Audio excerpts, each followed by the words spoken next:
گزارے کیسے زندگی، آؤ علماء سے پوچھ لیں، آئے جو مشکل پیش کوئی، آؤ علماء سے پوچھ لیں۔ الحمدللہ رب العالمین والصلاة والسلام علی سید الانبیاء والمرسلین،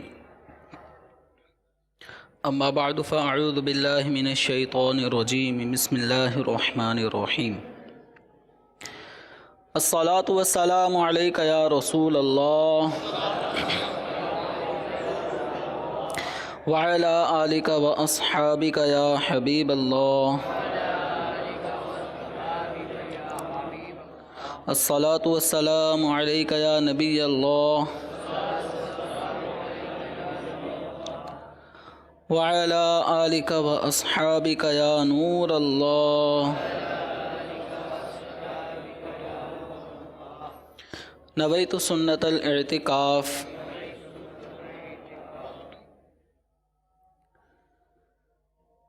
فرمان مصطفیٰ صلی اللہ تعالی علیہ وآلہ وسلم ہے، جس نے مجھ پر 10 مرتبہ صبح اور 10 مرتبہ شام درود پاک پڑھا، اسے قیامت کے دن میری شفاعت ملے گی۔ صلو علی الحبیب صلی اللہ تعالی علی محمد صلی اللہ تعالی علیہ وآلہ وسلم۔ صلاۃ و سلام علیک یا سیدی یا مکی یا مدنی یا عربی یا قرشی یا ہاشمی یا مطلبی یا رسول اللہ صلی اللہ تعالی علیہ وآلہ وسلم۔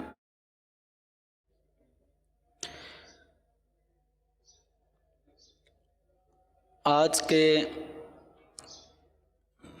اس کلاس کا، اس درجے کا جو ہمارا موضوع ہے وہ تلاوت اور سجدہ تلاوت ہے، تو جس میں ہم اولاً تلاوت کے حوالے سے قرآن پاک پڑھنے کے فضائل، اسی طرح اس کے متعلق پڑھنے اور سننے کے مسائل وہ ہم سنیں گے۔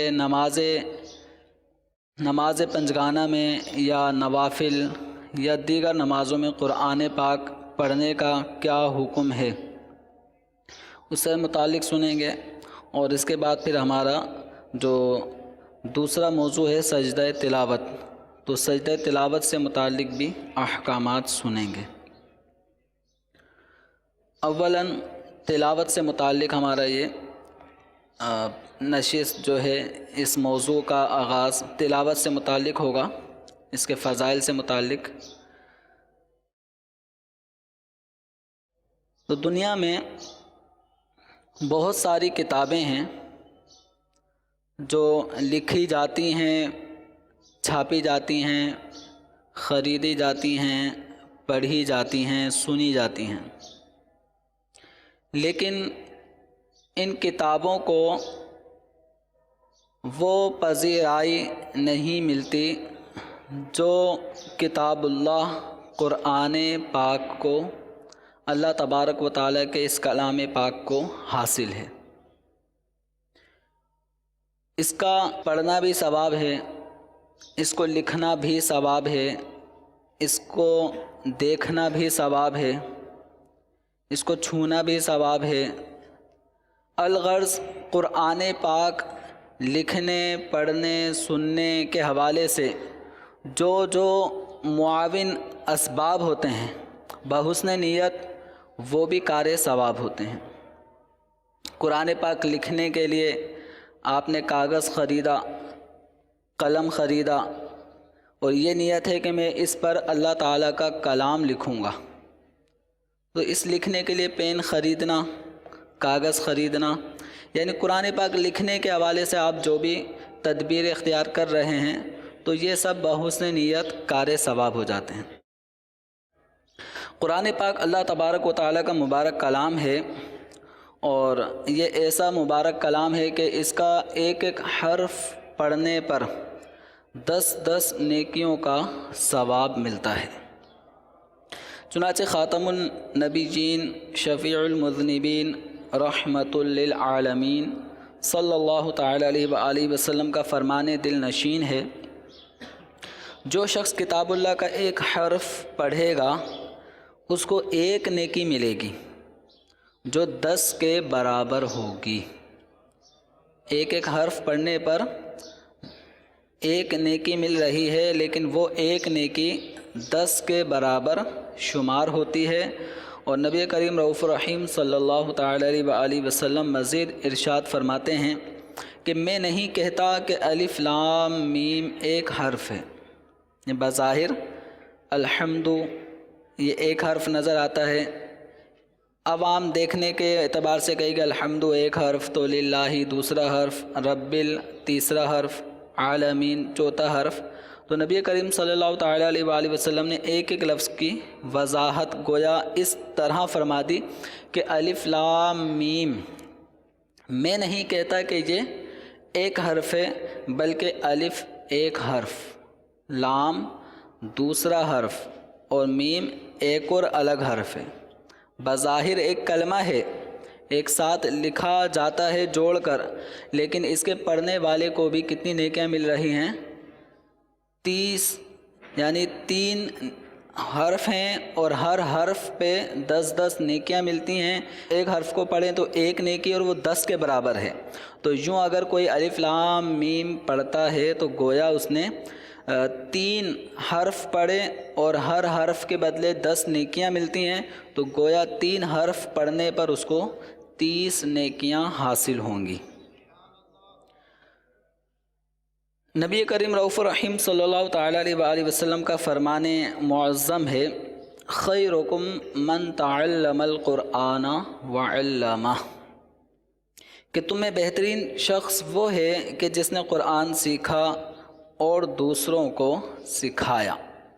تو قرآن پاک سیکھنا، جیسے کہ آپ روزانہ آپ کو یہاں پر 9:30 بجے سے 10 بجے تک یہ 30 منٹ کی نشست مزید قرآن پاک پڑھنے پڑھانے کے حوالے سے آپ کے لیے سجائی جاتی ہے، جس میں آپ کو قرآن پاک کے مخارج، قرآن پاک کس طرح پڑھنا چاہیے، تو وہ یہ سب چیزیں آپ کو بتائی جا رہی ہیں۔ تو قرآن پاک سیکھنے والا اور جو قرآن پاک دوسرے کو سکھاتا ہے، تو جو قرآن سیکھے اور سکھائے، تو نبی کریم صلی اللہ تعالیٰ علیہ وآلہ وسلم فرماتے ہیں تم میں وہ بہترین شخص ہے۔ تو اب اپنے آپ کو بہترین شخص بنانے کے لیے ہماری یہ ذمہ داری ہونی چاہیے کہ ہم قرآن پاک کی تعلیم خود بھی حاصل کریں اور اس کی تعلیم کو عام کریں۔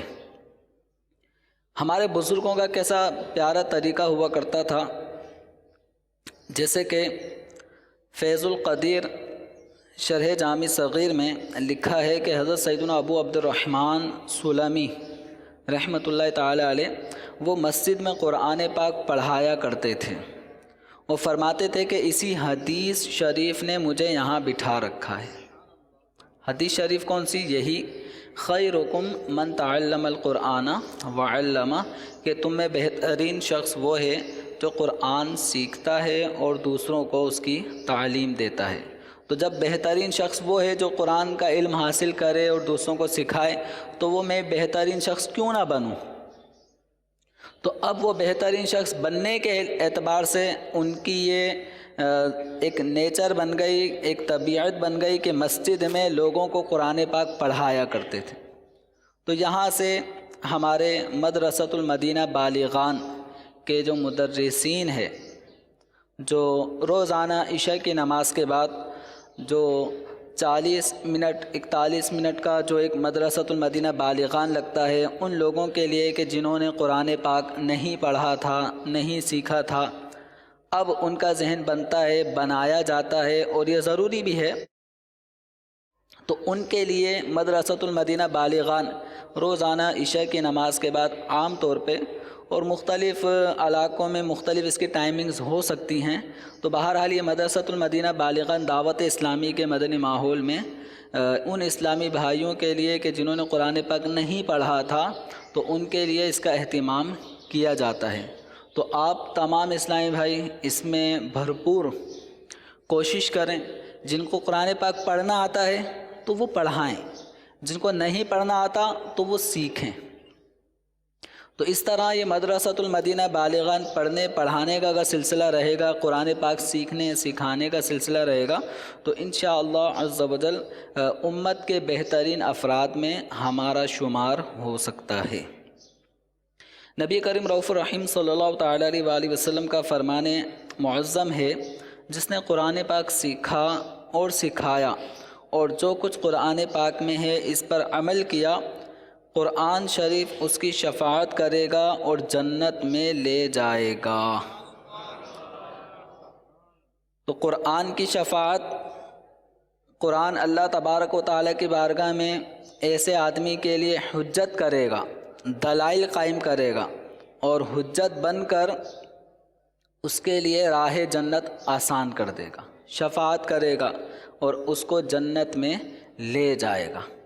تو قرآن پاک پڑھیں، پڑھائیں، اور جو قرآن پاک کے مضامین ہیں، جو احکامات ہیں، احکامات خداوندی قرآن میں بیان کیے گئے، اور نبی کریم صلی اللہ تعالیٰ علیہ وآلہ وسلم نے ان احکامات کی جو تشریح فرمائی، جس کو ہم احادیث کا مجموعہ کہتے ہیں، تو احادیث کے ذریعے قرآن پاک پر عمل کرنے میں آسانی ہوتی ہے. بغیر احادیث کے قرآن پہ عمل کرنا یہ ایک دشوار ترین کام ہے. بہت سارے مواقع ایسے ہیں کہ جس میں قرآن کی بغیر حدیث شریف کی مدد لیے صحیح تشریح نہیں کی جا سکتی. تو اس لیے قرآن پر عمل کرنا وہ حدیث شریف کے ساتھ ہوتا ہے. تو قرآن اور احادیث پہ گویا عمل کرنے والے کے لیے یہ فضائل ہو جاتے ہیں کہ قرآن پہ جو عمل کرے گا تو قرآن پاک پڑھے، پڑھائے، سیکھے، سکھائے اور اس پہ عمل کرے تو قرآن پاک اس کی شفاعت کر کے اس کو داخل جنت کر دیتا ہے. اب آتے ہیں قرآن پاک کے حوالے سے جو مسائل ہیں، ان مسائل کو ہم سنتے ہیں. یاد رکھیے کہ پڑھنے کا جو عمل ہے، جس کو ہم کہتے ہیں پڑھنا، قرات کرنا، تو قرات کرنے کے لیے اتنی آواز ضروری ہے کہ اگر کوئی رکاوٹ نہ ہو، مثال کے طور پہ کسی کو اونچا سننے کی بیماری ہے کہ نارمل جو اللہ تعالیٰ نے قوت سماعت عطا فرمائی ہے وہ اس سے محروم ہے، اس کو جب بہت زیادہ چلا کر بولا جاتا ہے تو اس وقت اس کو سنائی دیتا ہے. تو اگر کوئی رکاوٹ نہ ہو، یعنی رکاوٹ سے مراد کیا ہوگی؟ اونچا سنتا ہے. دوسری رکاوٹ کیا ہے؟ جس مقام پر وہ بیٹھا ہے، پڑھ رہا ہے، نماز پڑھ رہا ہے، تو وہاں شور ہو رہا ہے. جیسے بسا اوقات فیکٹریز میں اگر کوئی وہاں جائے نماز ہوتی ہے، مسجد میں نماز پڑھ رہا ہے، یا تو مشینوں کی آواز آ رہی ہوتی ہے، یا مسجد ایسی جگہ ہے کہ جہاں پہ ٹریفک کا بہت زیادہ، اس کے قریب روڈ پہ ٹریفک بہت چلتا ہے، ہارن بجتے ہیں، جس کی وجہ سے آواز بہت زیادہ نکالنی پڑے گی تو اپنے کانوں تک آئے گی. تو ایسی جگہ ہے کہ جس جگہ پہ کوئی شور شرابہ نہیں ہے، ثقل سماعت یعنی اونچا سننے کی بھی بیماری اس کو نہیں ہے. تو اب ایسے ماحول میں اگر کوئی پڑھے اور پڑھنے کے وقت اس کی آواز اس کے کانوں تک پہنچ رہی ہو تو اتنی آواز میں پڑھنا ضروری ہوتا ہے. مثال کے طور پہ آپ یوں سمجھیں، فجر کی نماز کے وقت ایک خاموشی ہوتی ہے، شور شرابہ کرنے والے بھی سو رہے ہوتے ہیں، ٹریفک کا شور بھی نہیں ہوتا. تو فجر کی نماز کے وقت جب آپ اٹھتے ہیں تو آپ دیکھتے ہیں کہ آپ کچھ پڑھ رہے ہوتے ہیں تو آپ کو بالکل صاف صاف سنائی دے رہا ہوتا ہے. تو اتنی آواز میں پڑھنا کہ اپنے کانوں تک آپ کی آواز پہنچے، ٹھیک ہے، کوئی شور نہ ہو، اونچے سننے کی بیماری نہ ہو، تو اتنی آواز سے پڑھنا کہ اپنے کانوں تک آواز پہنچے. اتنی آواز میں پڑھنا یہ قراءت کرنا کہلاتا ہے. اب اگر آپ پڑھ تو اسی انداز میں رہیں کہ اگر یہ شور جو ہو رہا ہے شور نہ ہوتا تو آپ کو آپ کی آواز آتی، ٹھیک ہے. یا اب اونچا سننے کی بیماری ہو گئی ہے، لیکن جب اونچا سننے کی بیماری نہیں تھی، جب صحیح سنتے تھے، تو اس وقت آپ پڑھتے تھے، آپ کے کانوں میں آپ کی آواز آتی تھی، اب بھی آپ سیم اسی انداز میں پڑھ رہے ہیں، لیکن اب بیماری ہو گئی اونچا سننے کی، تو یہ آپ کا پڑھنا شمار کیا جائے گا۔ یعنی ایسا نہیں ہے کہ شور ہو رہا ہے تو آپ بھی زور زور سے پڑھنا شروع کر دیں، یہ ضروری نہیں ہے۔ بس یہ ہے کہ کوئی رکاوٹ نہ ہو، شور شرابہ نہ ہو، اونچا سننے کی بیماری نہ ہو، تو اتنی آواز میں پڑھنا ہے کہ آپ کے کانوں تک آپ کی آواز پہنچے، اتنی آواز میں پڑھنا ضروری ہے قرآن پاک، جب یہ کہلائے گا کہ آپ قرآن پاک پڑھ رہے ہیں۔ بلکہ قرآن پاک ہی نہیں، وہ سارے کام کہ جن کاموں کے وقوع پذیر ہونے کے لیے زبان کا تعلق ہے، کہ زبان سے جب وہ لفظ بولا جائے گا تو وہ کام ہو جائے گا۔ مثال کے طور پہ طلاق دینا ہے، تو طلاق دینا دل میں آ رہا ہے کہ بیوی کو طلاق دے دوں، ذہن بن چکا ہے کہ بیوی کو طلاق دے دوں، تو اس سے طلاق واقع نہیں ہوتی۔ ذہن بن جانے سے، دل میں بار بار خیال آنے سے طلاق نہیں ہوتی۔ طلاق واقع ہونے کے لیے ضروری ہے کہ اگر لفظوں میں طلاق دی جا رہی ہے تو کم از کم اتنی آواز ہو اپنے کانوں تک پہنچے، شور شرابہ نہ ہو، تو کم سے کم اتنی آواز میں بندہ بولے کہ اپنے کانوں تک آواز پہنچے تو طلاق ہوگی۔ صرف دل ہی دل میں خیال پیدا کر لینے سے کہ میں طلاق دے رہا ہوں، اس طرح کا کوئی جملہ ذہن میں آ رہا ہے اپنی بیوی کا نام لے کے کسی کا، تو لیکن زبان سے وہ ادا نہیں کر رہا، تو طلاق نہیں ہوتی۔ اسی طریقے سے آیت سجدہ پڑھنا، آیت سجدہ پڑھ تو رہا ہے لیکن زبان نہیں ہل رہی، وہ نظروں میں پڑھ رہا ہے، تو اس طرح پڑھنے سے، آیت سجدہ پڑھنے سے سجدہ تلاوت لازم نہیں ہوتا، چونکہ سجدہ تلاوت پڑھنے کے اعتبار سے اسی وقت آپ پہ لازم ہوگا کہ جب آپ اتنی آواز سے آیت سجدہ پڑھیں کہ آپ کے کانوں تک آپ کی آواز پہنچے۔ اب کن نمازوں میں جہر لازم ہے؟ جہر کا مطلب ہوتا ہے بلند آواز۔ تو عام طور پہ جو ہم یہ دو لفظ ہمارے کانوں میں پڑھتے ہوں گے، جہری نماز، سری نماز، جو پڑھنا جانتے ہیں، مسائل کی کتابیں پڑھتے ہیں تو انہوں نے یہ لفظ پڑھے ہوں گے، جہری نماز، سری نماز۔ اور جو مسائل جن کو معلوم نہیں ہوتے، پڑھتے نہیں ہیں، تو وہ نماز جس میں اونچی آواز سے قرات ہوتی ہے، جس میں قرات نہیں ہوتی، عوام یہ کہتی ہے جس میں قرات نہیں ہوتی، وہ کون سی نماز ہوتی ہے؟ وہ کوئی بھی نماز ایسی نہیں ہے جس میں قرات نہ ہو، دیکھا؟ تو میں اس وقت جو عوامی لینگویج ہے اس میں آپ سے سوال کیا کہ وہ کون سی نماز ہے جس میں قرات نہیں ہوتی؟ امام صاحب جس میں قرات نہیں کرتے، وہ کون سی نماز ہے؟ اب بھی دیکھیں وہی جواب آ رہا ہے، ظہر اثر۔ تو کوئی بھی نماز ایسی نہیں ہے جس میں قراءت نہ ہو،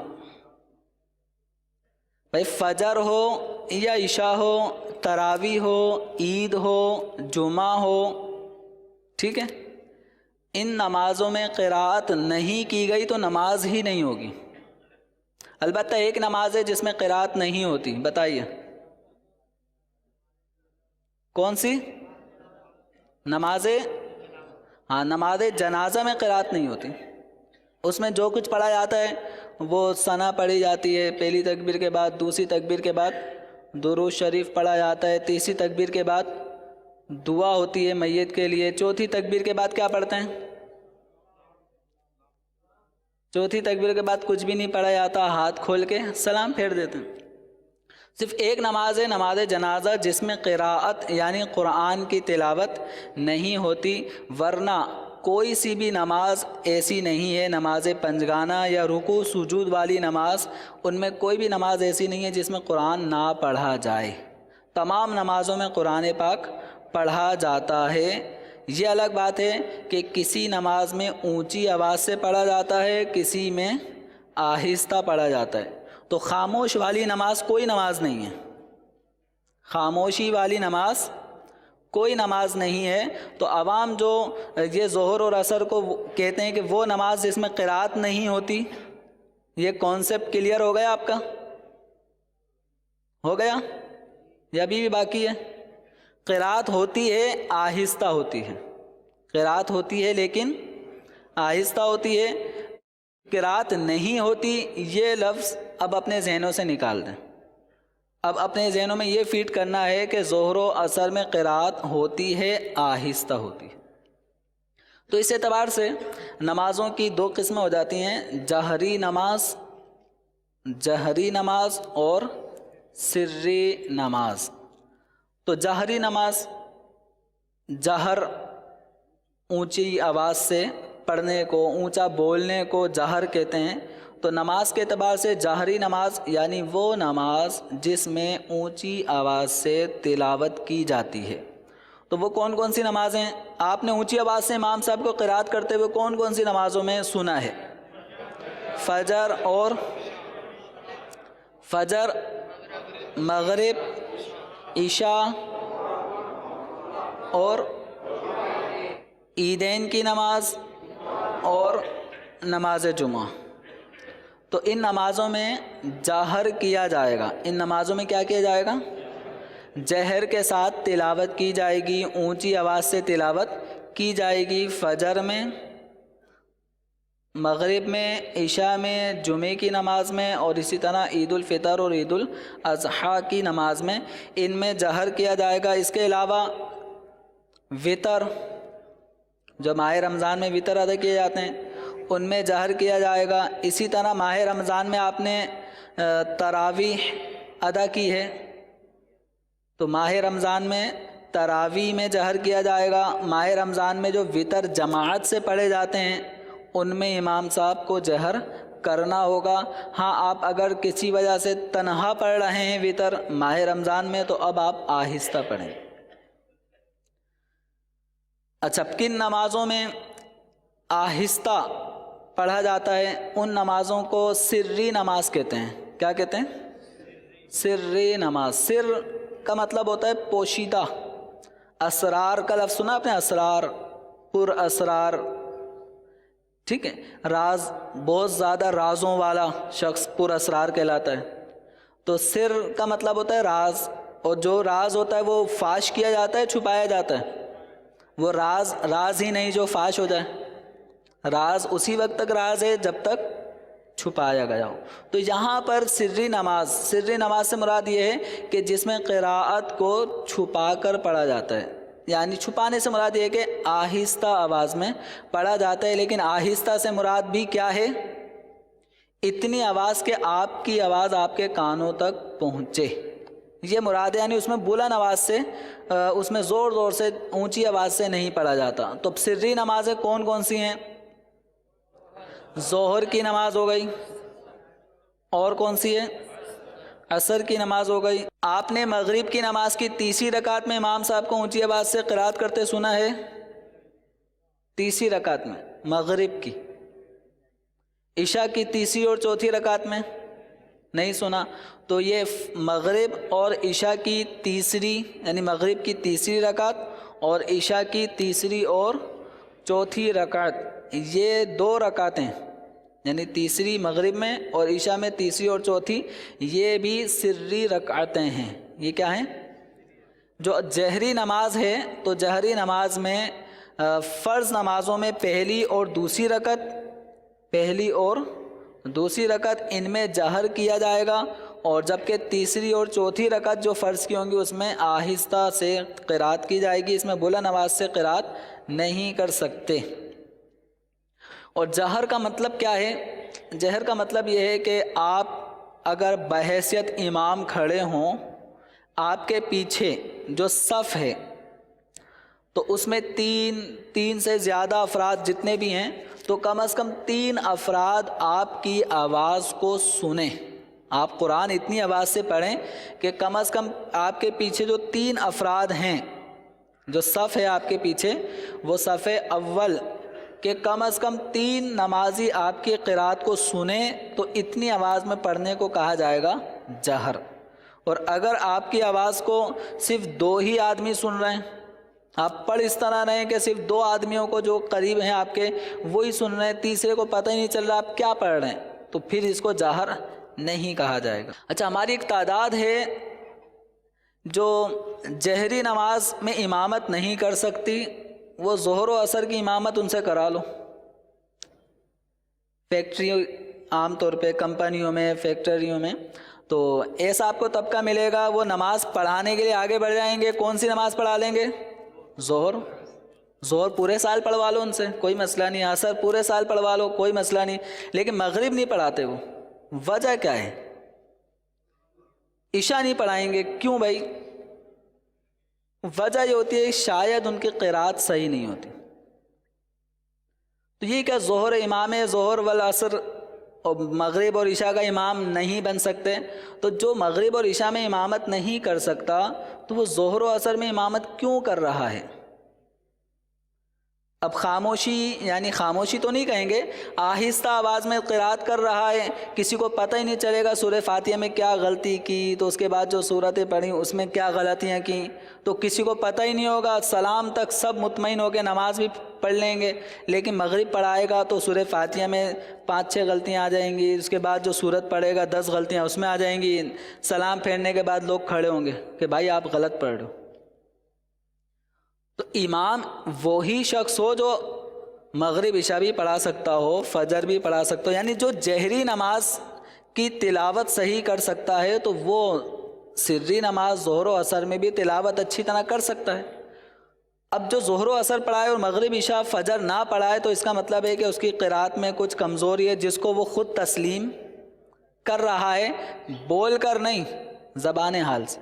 تو اس لیے جن کے مخارج درست نہیں ہیں، جن کے مخارج درست نہیں ہیں، قرآن پاک پڑھنے میں ان کے تلفظ درست نہیں ہیں، تو ان پہ لازم ہے کہ قرآن پاک کو صحیح طریقے سے پڑھنا سیکھیں. امام اہل سنت اعلیٰ حضرت رحمۃ اللہ تعالی علیہ نے اس کو واجب فرض قرار دیا ہے کہ قرآن پاک کے جو حروف ہیں ان کو اس انداز میں صحیح طریقے سے پڑھا جائے کہ ہر حرف دوسرے سے جدا گانا سنائی دے، تمیز ہو، فرق کیا جائے. تو اس طرح فرق کر کے ہر حرف کو اس طرح سے پڑھنا یہ ضروری ہے. تو عام طور پہ ہماری ایک تعداد ہے جن کے تلفظ درست نہیں ہوتے تو وہ ظہر و عصر میں امامت کر جاتے ہیں، کر لیتے ہیں، کوئی ٹینشن نہیں ہوتی، اور مغرب عشاء میں نہیں آگے بڑھتے. تو یہ ان کی ایک کمزوری ہے. تو اس کمزوری کو دور کریں، اور یہ ضروری بھی ہے. اگر آپ کی قرات درست نہیں ہے تو پھر آپ کو امامت کرنا ہی جائز نہیں ہے، کیونکہ امام جو ہوتا ہے، امام گویا نماز پڑھانے والا وہ ضامن ہوتا ہے لوگوں کی نمازوں کا، وہ لوگوں کی نماز کا ضامن ہے. یعنی اس نے ایک ذمہ داری لے لی ہے کہ میرے پیچھے 100 افراد ہیں، 200، 1000، 500 جتنے بھی افراد ہیں، یہ سب کی نماز میں اپنی نماز کے ساتھ جوڑتا ہوا آگے اللہ تبارک و تعالیٰ کی بارگاہ میں، اپنے بارگاہ میں ان ساری نمازیوں کی نمازوں کو پیش کروں گا. اگر اپنی ہی نماز، چونکہ جیسی اس کی نماز ہوگی ویسے ہی اس کے مقتدیوں کی ہوگی. اس کو بلا تشبیہ میں سمجھیں، انجن کے ساتھ ڈبے لگ گئے ہیں، انجن پاورفل ہوگا، تیز رفتار ہوگا تو ڈبے بھی وہیں جائیں گے جہاں تک انجن نے جانا ہے. اب انجن ہی تھکا ہوا ہو تو ڈبوں نے کیا کرنا ہے؟ ڈبے انجن سے تو آگے نہیں بڑھ سکتے. یوں سمجھیں کہ امام جو ہوتا ہے لوگوں کی نماز کا کیا ہوتا ہے؟ ضامن. اس کی اپنی قرات صحیح ہوگی، قرات کے ذریعے واجبات، فرائض جو قرات کے حوالے سے ہیں، تصحیح مخارج، درست انداز میں حروف کی ادائیگی، اگر اسی کی نہیں ہوگی تو اس کے پیچھے جتنے نمازی ہوں گے ان کا کیا بنے گا؟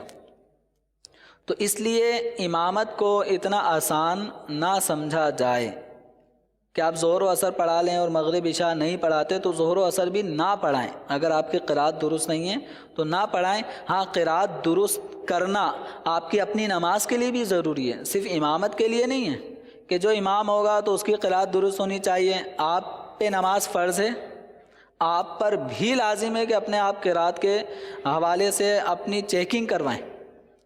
بہت ساری آپ کو اپنے قرات کے اندر، تلفظ کے اندر ایسی اغلاط سامنے آئیں گی کہ جو عام طور پہ جن کی طرف لوگوں کی توجہ نہیں ہوتی. تو جہری نماز کون سی نماز ہے؟ جس میں اونچی آواز سے قرات کی جاتی ہے. کون کون سی ہیں؟ فجر، مغرب، عشاء، جمعہ اور عیدین کی نماز. اب جمعہ ہوتی ہی 2 رکعتیں، فجر ہوتی ہی 2 رکعتیں ہیں، تو صرف مغرب اور عشاء کے اندر یہ معاملہ آئے گا کہ مغرب کی پہلی اور دوسری رکعت میں جہر کرنا یہ واجب ہوتا ہے۔ اچھا، بس اوقات آپ سے ایسی بھول چوک، جو بھی نماز پڑھتا ہے اس سے تو بھول چوک ہوتی ہے، مجھ سے بھی ہوتی ہے، آپ سے بھی ہوں گی، تو اب بس اوقات کیا ایسا ہوتا ہے کہ ہم سورہ فاتحہ پڑھنے کے فوراً بعد رکوع میں چلے آتے ہیں، حالانکہ وہ دوسری رکعت ہوتی ہے، اور دوسری رکعت میں ہم پر کیا واجب ہے؟ سورہ فاتحہ پڑھنا بھی واجب ہے، اور اس کے ساتھ کوئی ایک بڑی آیت جو 3 چھوٹی آیتوں کے برابر ہو، یا 3 چھوٹی آیتیں یا ایک چھوٹی سورت کہہ لیں، تو اس کا پڑھنا واجب ہے۔ تو بس اوقات ایسا ہوتا ہے کہ ہم سورہ فاتحہ پڑھی اور سورہ فاتحہ پڑھتے ہی آمین اللہ اکبر رکوع میں چلے گئے، ایسا ہوتا ہے۔ اب ایسی صورت میں حل کیا نکالا جاتا ہے؟ پھر کیا کرتے ہیں؟ پھر آپ لوگ رکوع میں گئے تو رکوع میں ہی رہ گئے، آگے بھی قوما کیا، سجدے میں چلے گئے، آخر میں سجدہ سہو کر لیا، بس؟ تو ایسا نہیں ہے، ایسا نہیں ہے۔ اگر 4 رکعت والی فرض نماز جو ہوتی ہیں، 4 رکعت والی فرض نماز کتنی ہیں؟ 4 رکعت والی فرض نماز کتنی ہیں؟ کون کون سی؟ ظہر، عصر اور عشاء۔ ظہر، عصر، عشاء۔ تو پہلی 2 رکعتوں میں، اب وہ جہر اور سر کو اپنے ذہن سے نکال دیں، وہ ٹاپک ختم۔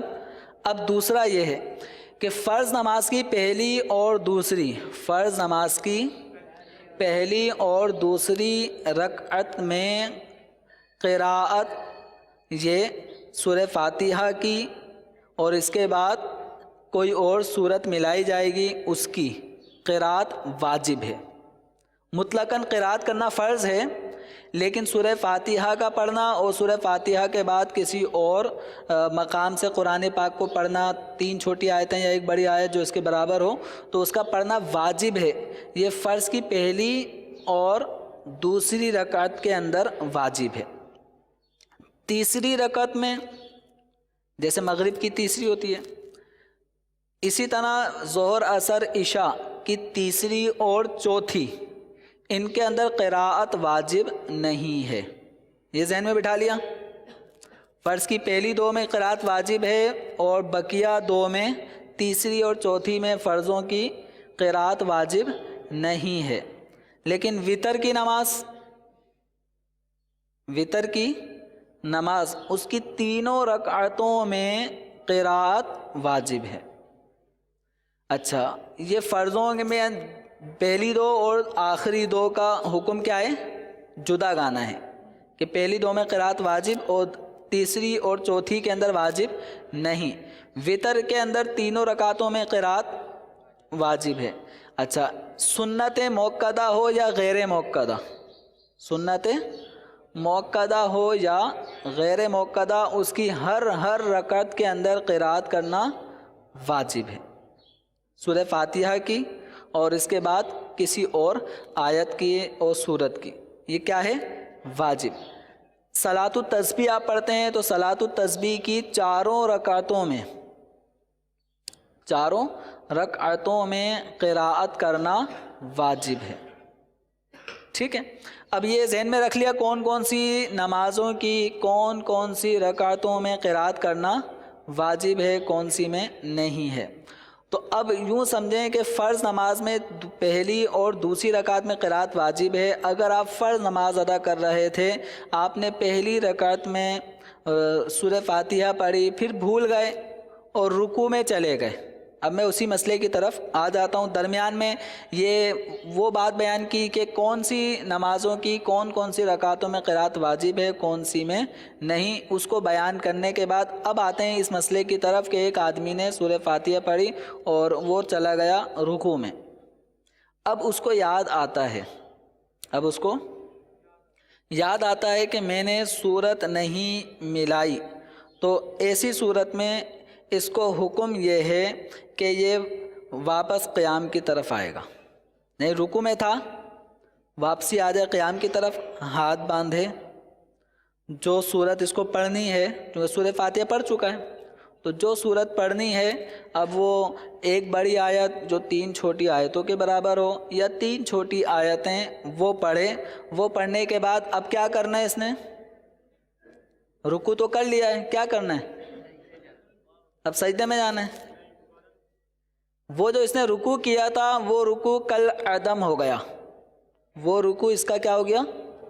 کل عدم, یعنی شمار نہیں ہوگا. اب اس کو دوبارہ سے رکوع کرنا ہے. سمجھ میں آ گئی؟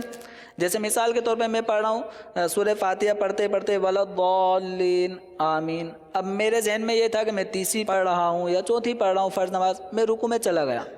اچانک مجھے یاد آتا ہے کہ میں نے تو سورہ فاتحہ کے بعد سورت نہیں ملائی. ابھی رکوع میں ہوں تو رکوع سے واپسی آ جاؤں, قیام کی طرف واپسی آؤں گا, ہاتھ باندھوں گا اور جو سورت مجھے پڑھنی ہے وہ سورت میں اب پڑھوں گا. پڑھنے کے بعد وہ جو میں نے پہلے رکوع کیا تھا وہ رکوع اب شمار نہیں ہوگا, مجھے نئے سرے سے رکوع کرنا پڑے گا. پھر آگے اپنی نماز کو کنٹینیو کرتے ہوئے آخر میں سجدہ سہو کرنا ہوگا. سمجھ میں آ گیا؟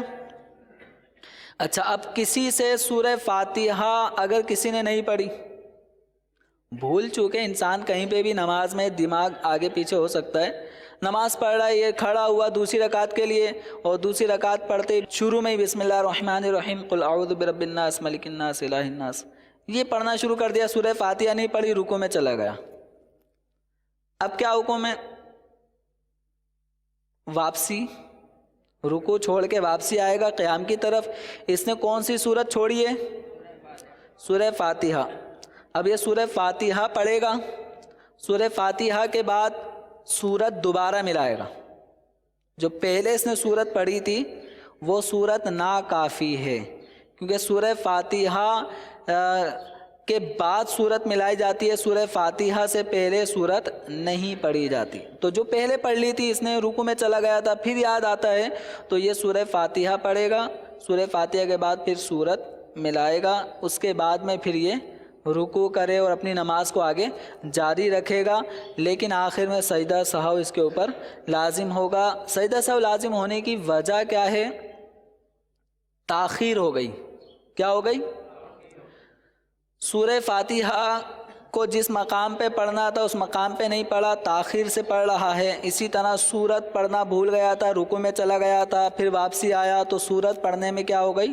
تاخیر. تو اس تاخیر واجب کی بنا پر اس کے اوپر سجدہ سہو لازم ہوگا.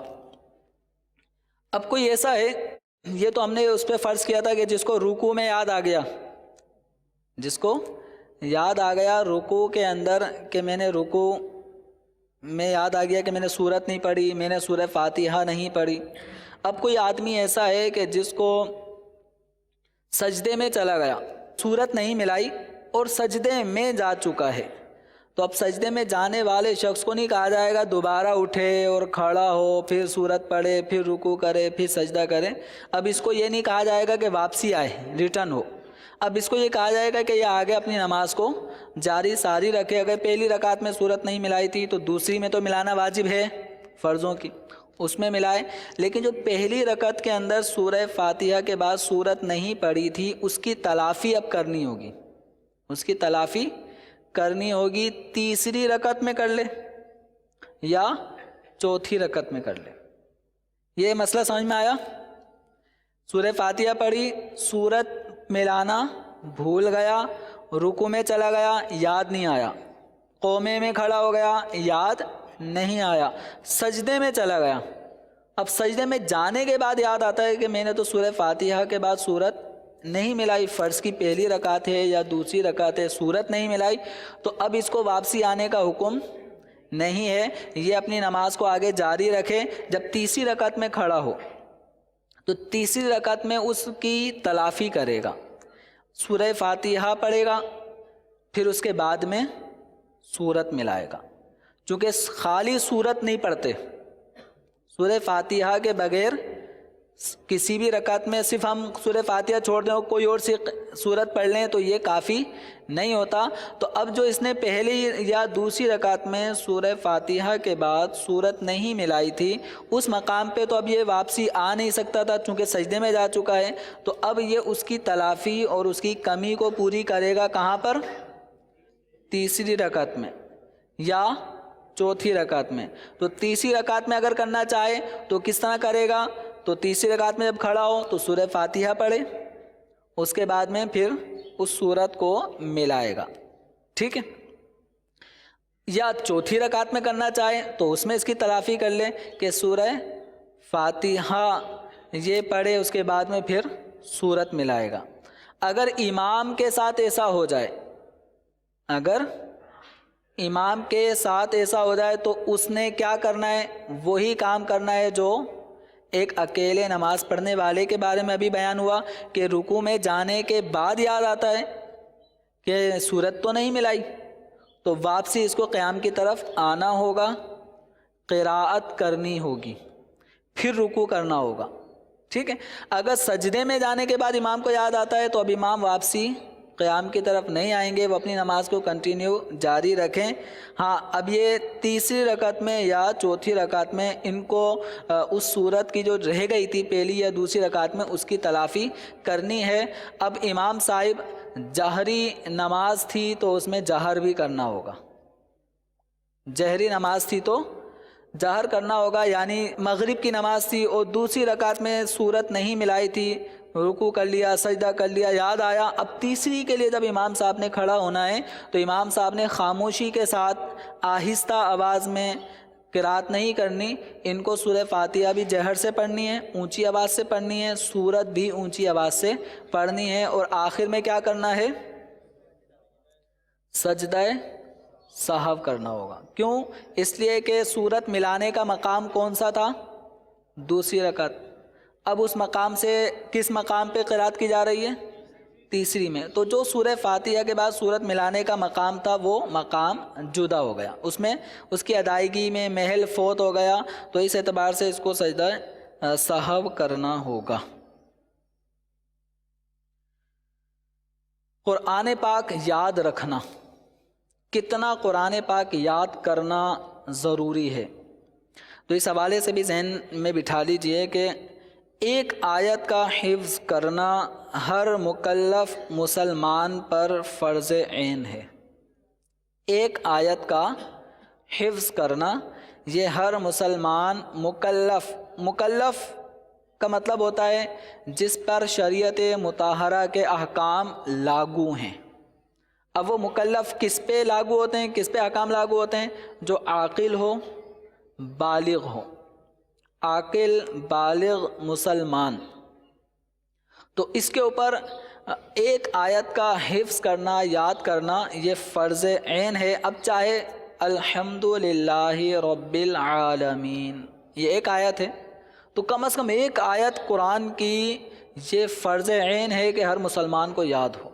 تو الحمدللہ ایک تعداد ہماری مسلمانوں کی ایسی ہے کہ جو فرض عین پر تو ان کا عمل ہے الحمدللہ. جو نو مسلم ہوتے ہیں ان کے لیے ان کو یاد کرایا جاتا ہے، لیکن جو پشتہ پشت مسلمان چلا آ رہا ہے تو عام طور پہ اتنا تو اس کو قرآن پاک یاد ہوتا ہے، لیکن کچھ چیزیں اور بھی ضروری ہوتی ہیں. قرآن پاک کی ایک آیت کا حفظ کرنا یہ فرض عین ہے اور پورا قرآن پاک حفظ کرنا فرض کفایہ ہے. سورہ فاتحہ اور ایک دوسری چھوٹی سورت یا اس کے مثلا 3 چھوٹی آیتیں یا ایک بڑی آیت کا حفظ کرنا واجب عین ہے، یعنی واجب ہے، لازمی ہے. کیوں لازمی ہے؟ کیونکہ سورہ فاتحہ کا نماز میں پڑھنا کیا ہے؟ واجب. اس کے بعد 3 چھوٹی آیتیں یا ایک چھوٹی سورت یا ایک بڑی آیت جو 3 چھوٹی آیتوں کے برابر ہو، اس کا پڑھنا بھی کیا ہے؟ واجب ہے. تو جب نماز میں قرآن پاک کا پڑھنا واجب ہے تو یہ نماز میں آپ دیکھ کے تو نہیں پڑھ سکتے. یہ قرآن پاک کھول دو میرے سامنے میں پڑھتا رہوں گا دیکھ کے، تو اس طرح آپ کی نماز بھی نہیں ہوگی. قرآن پاک نماز کے اندر اپنے یادداشت کے مطابق پڑھنا ضروری ہے. دیکھ کے پڑھیں گے تو نماز نہیں ہوتی. تو جب آپ کو نماز میں قرآن پڑھنا ہے اور یادداشت کے مطابق پڑھنا ہے تو اس حوالے سے سورہ فاتحہ کا حفظ کرنا یہ بھی ہر مکلف مسلمان پر واجب ہے. اور اس کے علاوہ 3 چھوٹی آیتیں یا ایک بڑی آیت 3 چھوٹی آیتوں کے برابر اس کا بھی یاد کرنا یہ واجب ہے. تو اب یہ ہماری ایک تعداد ہے جن کو یاد تو ہیں قرآن پاک کی آیتیں، بچپن میں یاد کی ہوتی ہیں. عام طور پہ آپ نے دیکھا ہوتا ہے مدرسے کے اندر بچے کھڑے ہو کر پھر وہ صورتیں یاد کروائی جا رہی ہوتی ہیں، کلمہ شریف یاد کروائے جاتے ہیں، ایمان مجمل مفصل اس وقت یاد کیا ہوتا ہے. بس اوقات بہت ساری چیزیں ہمیں ویسے ہی یاد ہو جاتی ہیں لیکن اس کو ہم نے صحیح طور پہ دیکھ کر یاد نہیں کیا ہوتا. تو رٹی رٹائی یادداشت اور دیکھ کر یاد کرنے میں فرق ہے. جب آپ دیکھ کر یاد کریں گے تو اس میں بہت سارے الفاظوں کا آپ کو پتہ چلے گا کہ یہ الفاظ میں نے غلط رٹا ہوا تھا، صحیح یہ تھا. تو اس لیے جو بھی آپ کو صورتیں یاد ہیں ان صورتوں کو اچھی طرح دیکھ کر دوبارہ یاد کریں. بس اوقات الفاظ کی تبدیلی کے مطابق آپ نے یاد کیا ہے، زبر زیر کی غلطی کے مطابق آپ نے یاد کیا ہے، لکھا کچھ اور ہے یاد کچھ اور ہو گیا. تو اس لیے جو یاد ہیں قرآن آیت ان آیات کو دیکھیں اور آپ کسی کو سنائیں. اپنے جیسے کو سناؤ گے تو وہ آپ کی غلطی نوٹ نہیں کر سکتا. امام صاحب، قاری صاحب جو اچھا قرآن پاک پڑھنا جانتے ہیں ان سے کہیں کہ میرا قرآن پاک میں پڑھتا ہوں، جو صورتیں مجھے یاد ہیں آپ سب ایک ساتھ نہیں سن سکتے تو کوئی ٹائم دے دیں مجھ سے، آپ وقتاً فوقتاً ایک صورت روزانہ سنتے رہیں تاکہ میری یاد کی ہوئی صورتوں کو میں نماز میں غلط نہ پڑھوں. غلط پڑھیں گے، تلفظ بگاڑ کے پڑھیں گے تو یہ ذہن میں رکھ لیں کہ نماز پڑھتے ہوئے اگر حروف کی تبدیلی ایسی ہو رہی ہے کہ جس تبدیلی سے معنی میں فساد پیدا ہو رہا ہے تو نماز بھی نہیں ہوتی. بہت سارے ایسے انداز میں قرات ہو جاتی ہے کہ لفظ بالکل بے معنی ہو کر رہ جاتا ہے، وہ بھی ایک معنی کا بگاڑ ہے. جیسے نستعین، نستعین عین ہے، ایک تعداد ہمارے مسلمانوں کی جن سے عین ادا نہیں ہوتا، وہ نستعین نستعین. تو نستعین اگر کوئی پڑھتا ہے وَإِيَّاكَ نستعین تو اس کی نماز نہیں ہوتی. نستعین پڑھنا ہے، عین پڑھنا ہے. اسے نستعین یہ بھی پڑھتے ہیں. اب یہ تا کے بعد الف زبردستی بڑھا دیا. بڑھایا کس نے؟ وہی میں آپ کو پہلے مثال دی ہے کہ ہم سن کر یاد کر لیتے ہیں، لکھا ہوا دیکھ کر یاد نہیں کرتے. تو اس میں بسا اوقات یہ غلطیاں ہو جاتی ہیں کہ جو ہم نے یاد کیا ہوا تھا قرآن پاک میں ویسا لکھا ہوا نہیں ہوتا. اب نستعین کو نستعین نستعین، اب تا کے بعد پڑھنے والا گویا کھینچ کے پڑھ رہا ہے تو گویا اس کا مطلب یہ ہوا کہ تا کے بعد اس نے الف کا بھی اضافہ کیا ہوا ہے پڑھنے میں. تو نستعین نستعین، تو نستعین کوئی لفظ نہیں ہے، یہ گویا کہ محمل لفظ ہو گیا، بیکار لفظ ہو گیا. اب جب معنی ہی نہیں بنے گا تو ہم کیا پیش کر رہے ہیں اللہ کی بارگاہ میں؟ ایاک نعبد و ایاک نستعین، ہم تیری ہی عبادت کریں گے اور تجھ ہی سے مدد طلب کریں گے. و ایاک نستعین کہنے والا کیا کہہ رہا ہے؟ محمل لفظ جس کا کوئی مطلب ہی نہیں بن رہا. تو اس لیے نماز میں جو قرآن پاک بالخصوص پڑھا جائے، ویسے بھی آپ کو جتنی صورتیں یاد ہیں، چاہے سورہ یاسین شریف ہو، سورہ مزمل شریف ہو یا سورہ ملک شریف ہو، ایک تعداد ہے مدنی ماحول کی برکت سے جن کو سورہ ملک بھی یاد ہو چکی ہے سن کر. اب جب وہ اپنا پڑھتے ہیں تو پھر کلا بازیاں کھا رہے ہوتے ہیں، کبھی ادھر کبھی ادھر، اب غلطیاں بھی ہو رہی ہوتی ہیں. اب اس وقت آپ اکیلے پڑھو گے تو آپ کی غلطی تو کوئی نوٹ نہیں کر سکتا، اور اپنے ذوم میں انسان یہ سمجھتا ہے کہ میں اتنی سورہ یاسین شریف پڑھ چکا ہوں، اور کسی کی موت میت کے اوپر اب اصالِ ثواب طلب کیا جاتا ہے، وہ 1000 سورہ ملک کا ثواب. اب 1000 سورہ ملک کا ثواب آپ کو اسی وقت ملے گا جب سورہ ملک آپ نے 1000 مرتبہ صحیح پڑھی ہوگی. اگر سورہ ملک 1000 دفعہ صحیح نہیں پڑھی تو ہر مرتبہ ثواب کے بجائے گناہوں کی صورت بن سکتی ہے.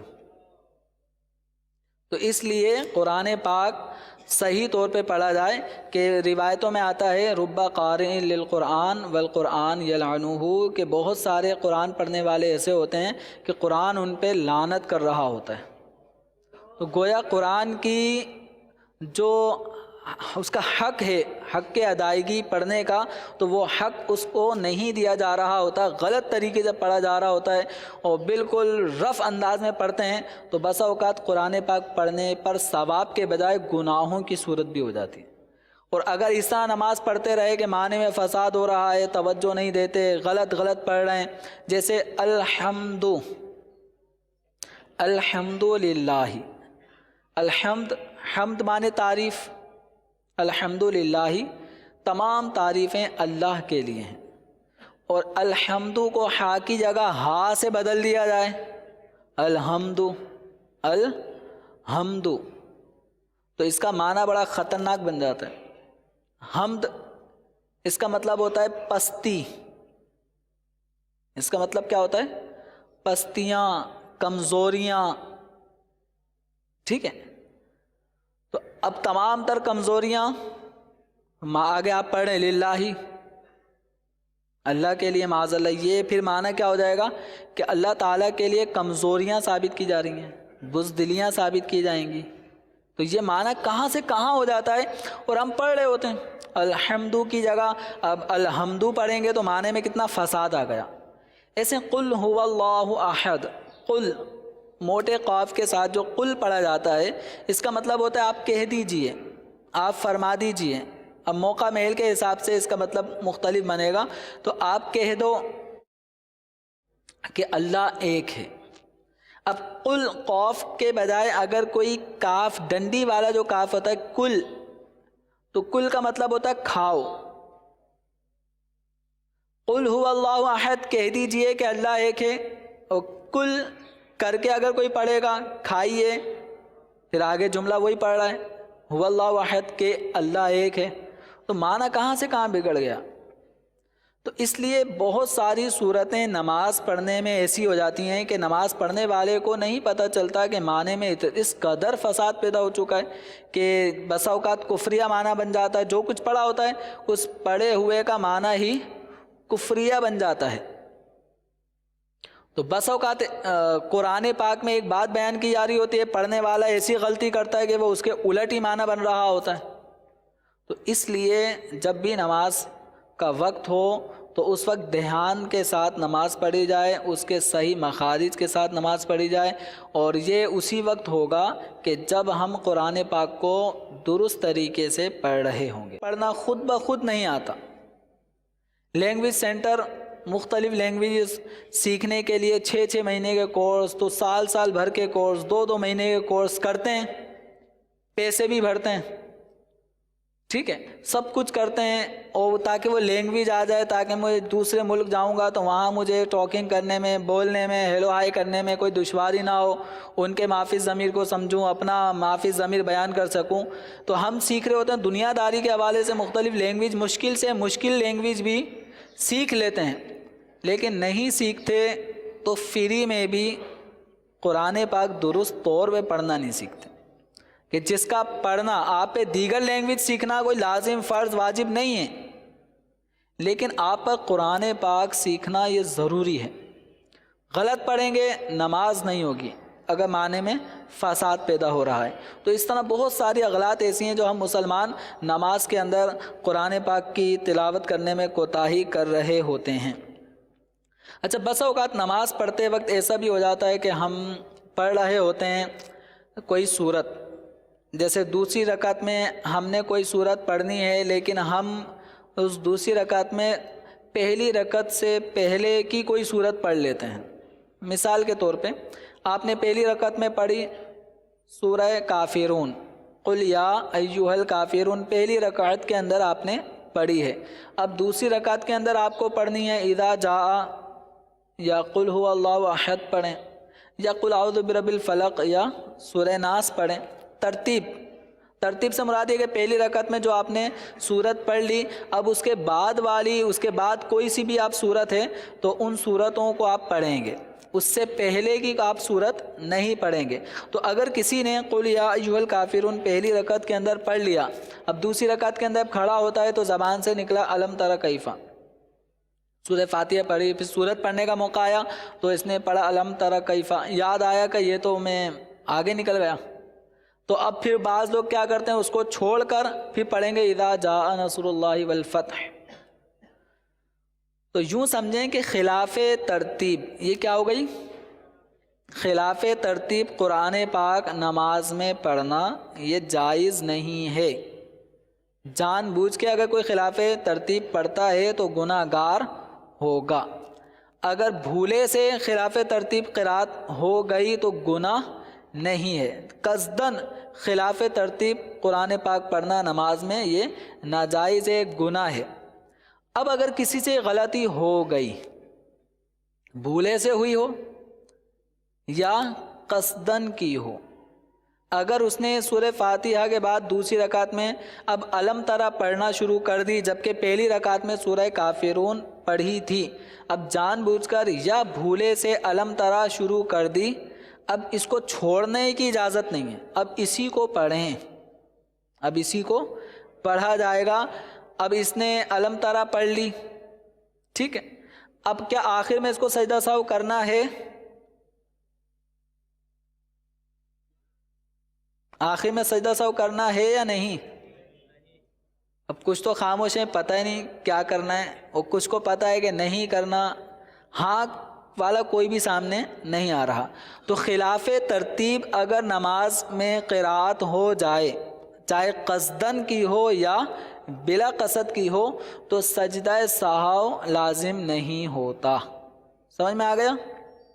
بس یہ ہے فرق یہاں پہ ہوگا کہ قصدن خلاف ترتیب پڑھیں گے تو گناہ گار ہوگا بندہ، اور بلا قصد اگر ایسا ہو گیا تو گناہ گار نہیں ہوگا۔ لیکن جو شروع کر دی سورت پہلے کی، اب اس کو چھوڑنا منع ہے، اب اسی کو آپ پڑھ کر اپنا آگے رکوع کر کے نماز کو جاری رکھیں۔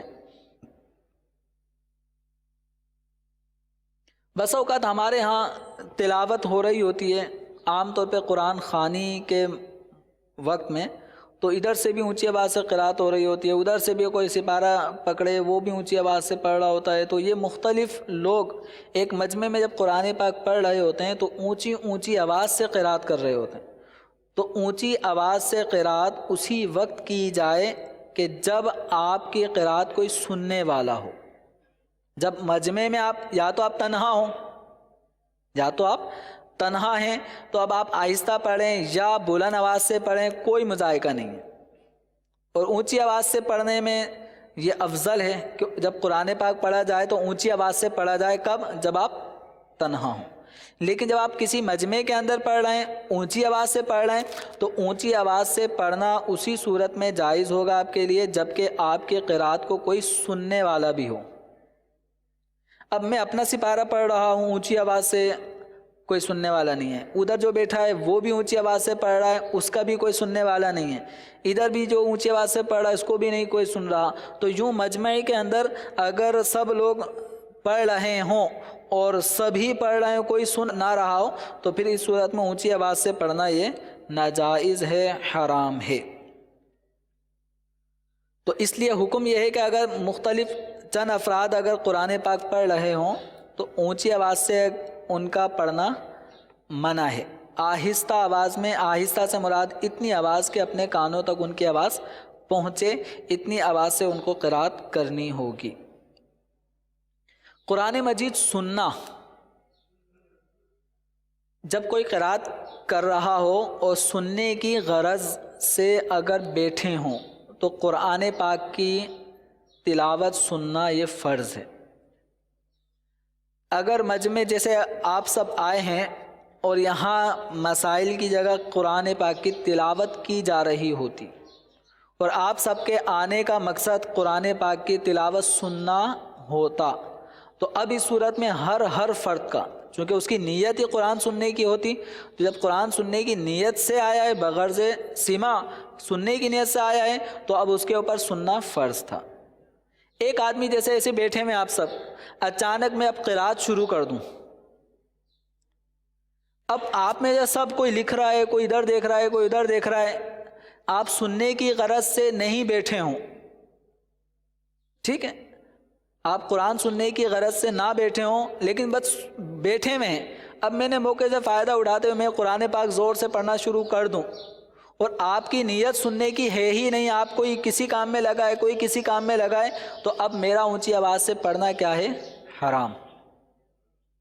ہاں آپ سب بیٹھے ہیں، اب میں قرآن پاک کی ترغیب دلاتا ہوں، بھائی اب میں فلاں صورت پڑھوں گا تو توجہ کے ساتھ سنیں، اب ان میں سے کچھ کی نیت یہ بن جاتی ہے کہ میں اب قرآن پاک سن رہا ہوں، کچھ اپنے کام میں مصروف ہیں، اب میں قرآن پاک اونچی آواز سے پڑھتا ہوں تو میرا پڑھنا جائز ہے، کیونکہ کچھ لوگ توجہ سے مجھے سن رہے ہیں۔ تو اب جو توجہ سے سن رہے ہیں، جب تک کوئی ایسا عذر نہ ہو جو سننے میں رکاوٹ ڈالے، تو ان کے لیے سننا ضروری ہوگا۔ اچانک کوئی کال آ گئی بھی نکلنا ہے یہاں سے، تو وہ ایک الگ بات ہے، لیکن اب سننے کی غرض سے بیٹھے ہیں تو اب سننا ضروری ہے۔ جن کی سننے کی نیت بنی نہیں، وہ اپنے کام میں پہلے سے ہی لگے ہوئے تھے، تو وہ اگر قرآن نہ بھی سنیں تو گناہ گار نہیں ہوں گے۔ بھائی یہ اب قرآن پاک کی تلاوت کرنے والے کو چاہیے کہ کتنی آواز سے تلاوت کرنی ہے، کتنی آواز سے نہیں کرنی۔ اسی طرح یہ بھی یاد رکھیں کہ عام طور پہ مساجد میں سورہ ملک یا سورہ یاسین شریف وغیرہ پڑھنے کا معمول ہوتا ہے۔ قرآن پاک اونچی آواز سے پڑھا جائے اس صورت میں کہ جب آپ کو سننے والے بھی ہوں، ایک بات، ٹھیک ہے، کوئی سن ہی نہیں رہا اور آپ اونچی آواز سے پڑھ رہے ہیں تو اجازت نہیں ہے۔ آپ کو سننے والے موجود ہوں، اور ساتھ ہی ساتھ اس بات کا بھی خیال رکھنا ضروری ہے کہ اگر کوئی سو رہا ہے، ادھر ہی کوئی سو رہا ہے، تو آپ کے زور سے پڑھنے سے اس کی نیند میں خلل نہ آئے۔ نہیں سو رہا، نماز پڑھ رہا ہے تو اس کی نماز میں خلل نہ آئے۔ تو اونچی آواز سے تلاوت کرنے کے کچھ احکامات ایسے ہیں جس میں دوسرے لوگوں کی نماز کا بھی خیال رکھنا پڑتا ہے۔ اب ہماری ایک تعداد ہے جو مساجد کے اندر سورہ ملک پڑھنے کا معمول ہے عشاء کی نماز کے بعد یا مغرب کی نماز کے بعد، اب وہ اس بات سے قطع نظر کہ کس کی نماز خراب ہو رہی ہے، کس کی توجہ نماز سے بڑھ جاتی ہے ہماری اونچی آواز سے قرات کرنے کی وجہ سے۔ اب سورہ یاسین شریف پڑھ رہے ہیں تو سورہ یاسین شریف عوام کو ایک تعداد کو کچھ الفاظ یاد ہیں، اب وہ اپنی نماز پڑھ رہا ہے، ہماری قرات کی طرف بھی توجہ دے رہا ہے، اس کی توجہ میں خلل آ گیا۔ سورہ ملک شریف کے الفاظ کسی کو یاد ہوتے ہیں، تو جو الفاظ یاد نہ ہو تو اس کی طرف توجہ نہیں ہوتی، لیکن جو الفاظ یاد ہیں تو بس اوقات اس کی طرف توجہ ہوتی ہے۔ آپ نے کوئی غلطی کی، اس کی نماز میں خلل آئے گا، اس کے ذہن بٹے گا، اس کو آگے آ ہی نہیں رہا۔ تو اس طرح اگر کوئی نماز پڑھ رہا ہو تو یہ مسئلہ ذہن میں رکھ لیں، یہ غلطیاں اس وقت عام ہو رہی ہیں۔ اب اس میں جو ہمارے ذمہ دار اسلامی بھائی اگر وہ خود امامت کر رہے ہیں تو وہ اس غلطی کو روکیں، یا جو ذمہ داران ہیں جن کو سورہ ملک پڑھنے کا ایک ذمہ داری دی گئی کہ آپ نے سورہ ملک پڑھنی ہے، تو ان کی ذمہ داری بنتی ہے کہ سورہ ملک لوگوں کو سنا کر لوگوں کی نماز میں اگر خلل بھی پیدا ہو رہا ہے تو اب آپ کا پڑھ کے سنانا کیا تھا، ایک ثواب کا کام، لیکن اس ثواب کے کام کو اب ایک گناہ کے ساتھ بھی تو کر رہے ہیں کہ قریب ہی ایک آدمی نماز پڑھ رہا ہے، آپ اس سے قطع نظر کہ وہ کیا پڑھ رہا ہے کیا نہیں پڑھ رہا، آپ کے ذہن میں اگر یہ ہے بھائی یہ سورہ ملک پڑھنے کا ٹائم تھا اور اس جگہ سورہ ملک پڑھی جاتی ہے، اس نے نماز شروع کر دی، اس کی غلطی ہے، کیوں شروع کی؟ اس کی غلطی نہیں ہے۔ مسجد اللہ کا گھر ہے، اس میں عبادت کی جاتی ہے، اگر کوئی نماز پڑھ رہا ہے اور آپ جس جگہ سورہ ملک پڑھتے ہیں کسی آنے والے کو پتہ ہی نہیں تھا کہ یہاں پہ کیا ہوتا ہے، اس نے نماز شروع کر دی، اب آپ اس کی نماز کو مطلب کہ بھائی اس کی غلطی ہے ہم تو پڑھیں گے، اب 2 منٹ 4 منٹ 5 منٹ رک جائیں، اس کی نماز کا خیال رکھنا آپ پہ لازم ہے۔ تو اس لیے اس طرف بھی عام طور پہ ہماری توجہ نہیں ہوتی، اور پھر سورہ ملک پڑھتے ہیں مائک پر۔ اب تو آپ کہیں پر بھی بیٹھے ہوں، وہ آخری صف میں بھی کوئی نماز پڑھ رہا ہے، اس کو بھی کانوں میں وہی آواز آئے گی جو پہلی صف میں بیٹھے ہوئے شخص کو آتی ہے۔ تو مائک پہ بھی سورہ ملک پڑھی جاتی ہے، اس کا خیال نہیں رکھا جاتا کہ کتنے لوگوں کی نمازیں ابھی باقی ہوتی ہیں۔ اب آپ نے جلدی 2 سنت 3 وتر پڑھ کے اپنے آپ کو سمجھا کہ عشاء کی کمپلیٹ ہو گئیں، 4 فرض 2 سنت اور 3 وتر، 9 رکعتوں پہ آپ نے عشاء کی نماز کو کمپلیٹ سمجھا۔ اب اس کے بعد جو اور لوگ ہیں جو نوافل بھی پڑھتے ہیں، کوئی لیٹ آیا، جماعت رہ گئی تھی، اب وہ اپنی 17 رکعتیں پوری کرنے کا ذہن ہے، وہ پڑھ رہا ہے، اور آپ جلدی سے فارغ ہو گئے اور اب آپ زور سے پڑھ رہے ہیں، وہ بھی مائک پہ پڑھ رہے ہیں۔ کتنے لوگوں کی نمازوں میں خلل آتا ہے، یہ آپ کو احساس ہونا چاہیے۔ خود آپ کو اس کا احساس ہوگا، کبھی آپ نماز پڑھ رہے ہوں گے اور قریب کوئی سورہ ملک پڑھتا ہے تو آپ کی نماز میں کتنی توجہ بٹتی ہے۔ تو آپ کی توجہ بٹے نہ بٹے، یہ ذہن میں رکھ لیں کہ کوئی نماز پڑھ رہا ہو تو اتنی آواز سے قرات نہ کریں کہ اس کی نماز میں خلل واقع ہو۔ اللہ تبارک و تعالی ہم سب کو قرآن پاک کے تلاوت کرنے کے آداب بجا لانے کی توفیق عطا فرمائے، لوگوں کی نمازوں کا تحفظ بھی ہمیں کرنے کا ذہن عطا فرمائے کہ یاد رکھیں اس طرح تلاوت کرنا کہ جس سے لوگوں کو ضرر ہو، تکلیف ہو، تو اتنی آواز سے تلاوت نہیں کی جائے گی، آہستہ آواز میں کی جائے، جتنے کی ضرورت پڑے اتنی مقدار میں آواز کو اوپن کیا جائے۔ اب آتے ہیں سجدہ تلاوت کے طرف، اس کے کچھ مسائل ہم سنیں گے۔ مسلم شریف میں حضرت سیدنا ابو ہریرہ رضی اللہ تعالی عنہ سے مروی ہے کہ نبی کریم رؤوف الرحیم صلی اللہ تعالی علیہ وآلہ وسلم نے ارشاد فرمایا، جب ابن آدم آیت سجدہ پڑھ کر سجدہ کرتا ہے تو شیطان ہٹ جاتا ہے اور رو رو کر کہتا ہے کہ ہائے بربادی میری۔ ابن آدم کو سجدے کا حکم ہوا، اس نے سجدہ کیا، اس کے لیے جنت ہے، اور مجھے حکم ہوا، میں نے انکار کیا، میرے لیے دوزخ ہے۔ تو آیت سجدہ پڑھنے پر حکم خداوندی کی تعمیل کرتے ہوئے جب ایک انسان سجدہ کرتا ہے تو اس سجدے پر شیطان پہ کیا کیفیت طاری ہوتی ہے، ایک افسوس اس کو ہو رہا ہوتا ہے کہ مجھے ایک سجدے کا حکم ہوا تھا، میں نے سجدہ نہیں کیا۔ اور یہ ابن آدم ہے کہ اس کو قرآن پاک کی ان آیات میں جو آیات سجدہ ہیں، تو ان آیات سجدہ کو یہ پڑھتا ہے تو یہ اپنے لیے سجدے کا حکم پاتا ہے، تو یہ اللہ کی بارگاہ میں سجدہ ریز ہو جاتا ہے، اس کے لیے جنت ہے۔ تو آیات سجدہ میں جو آپ مضامین دیکھیں گے تو آیات سجدہ میں جن جن آیات پہ سجدہ کیا جاتا ہے، عام طور پہ آپ نے قرآن پاک دیکھا ہوگا تو قرآن پاک میں جس آیت پہ سجدہ ہوتا ہے، ایک تو اس کو خط کشیدہ کر دیا جاتا ہے، پھر دوسرا سائٹ میں بھی لکھا ہوتا ہے سجدہ، اب سجدہ نمبر 1 تو دوسرا تو تیسرا، یوں نمبر وائز بھی سجدہ لکھا ہوتا ہے۔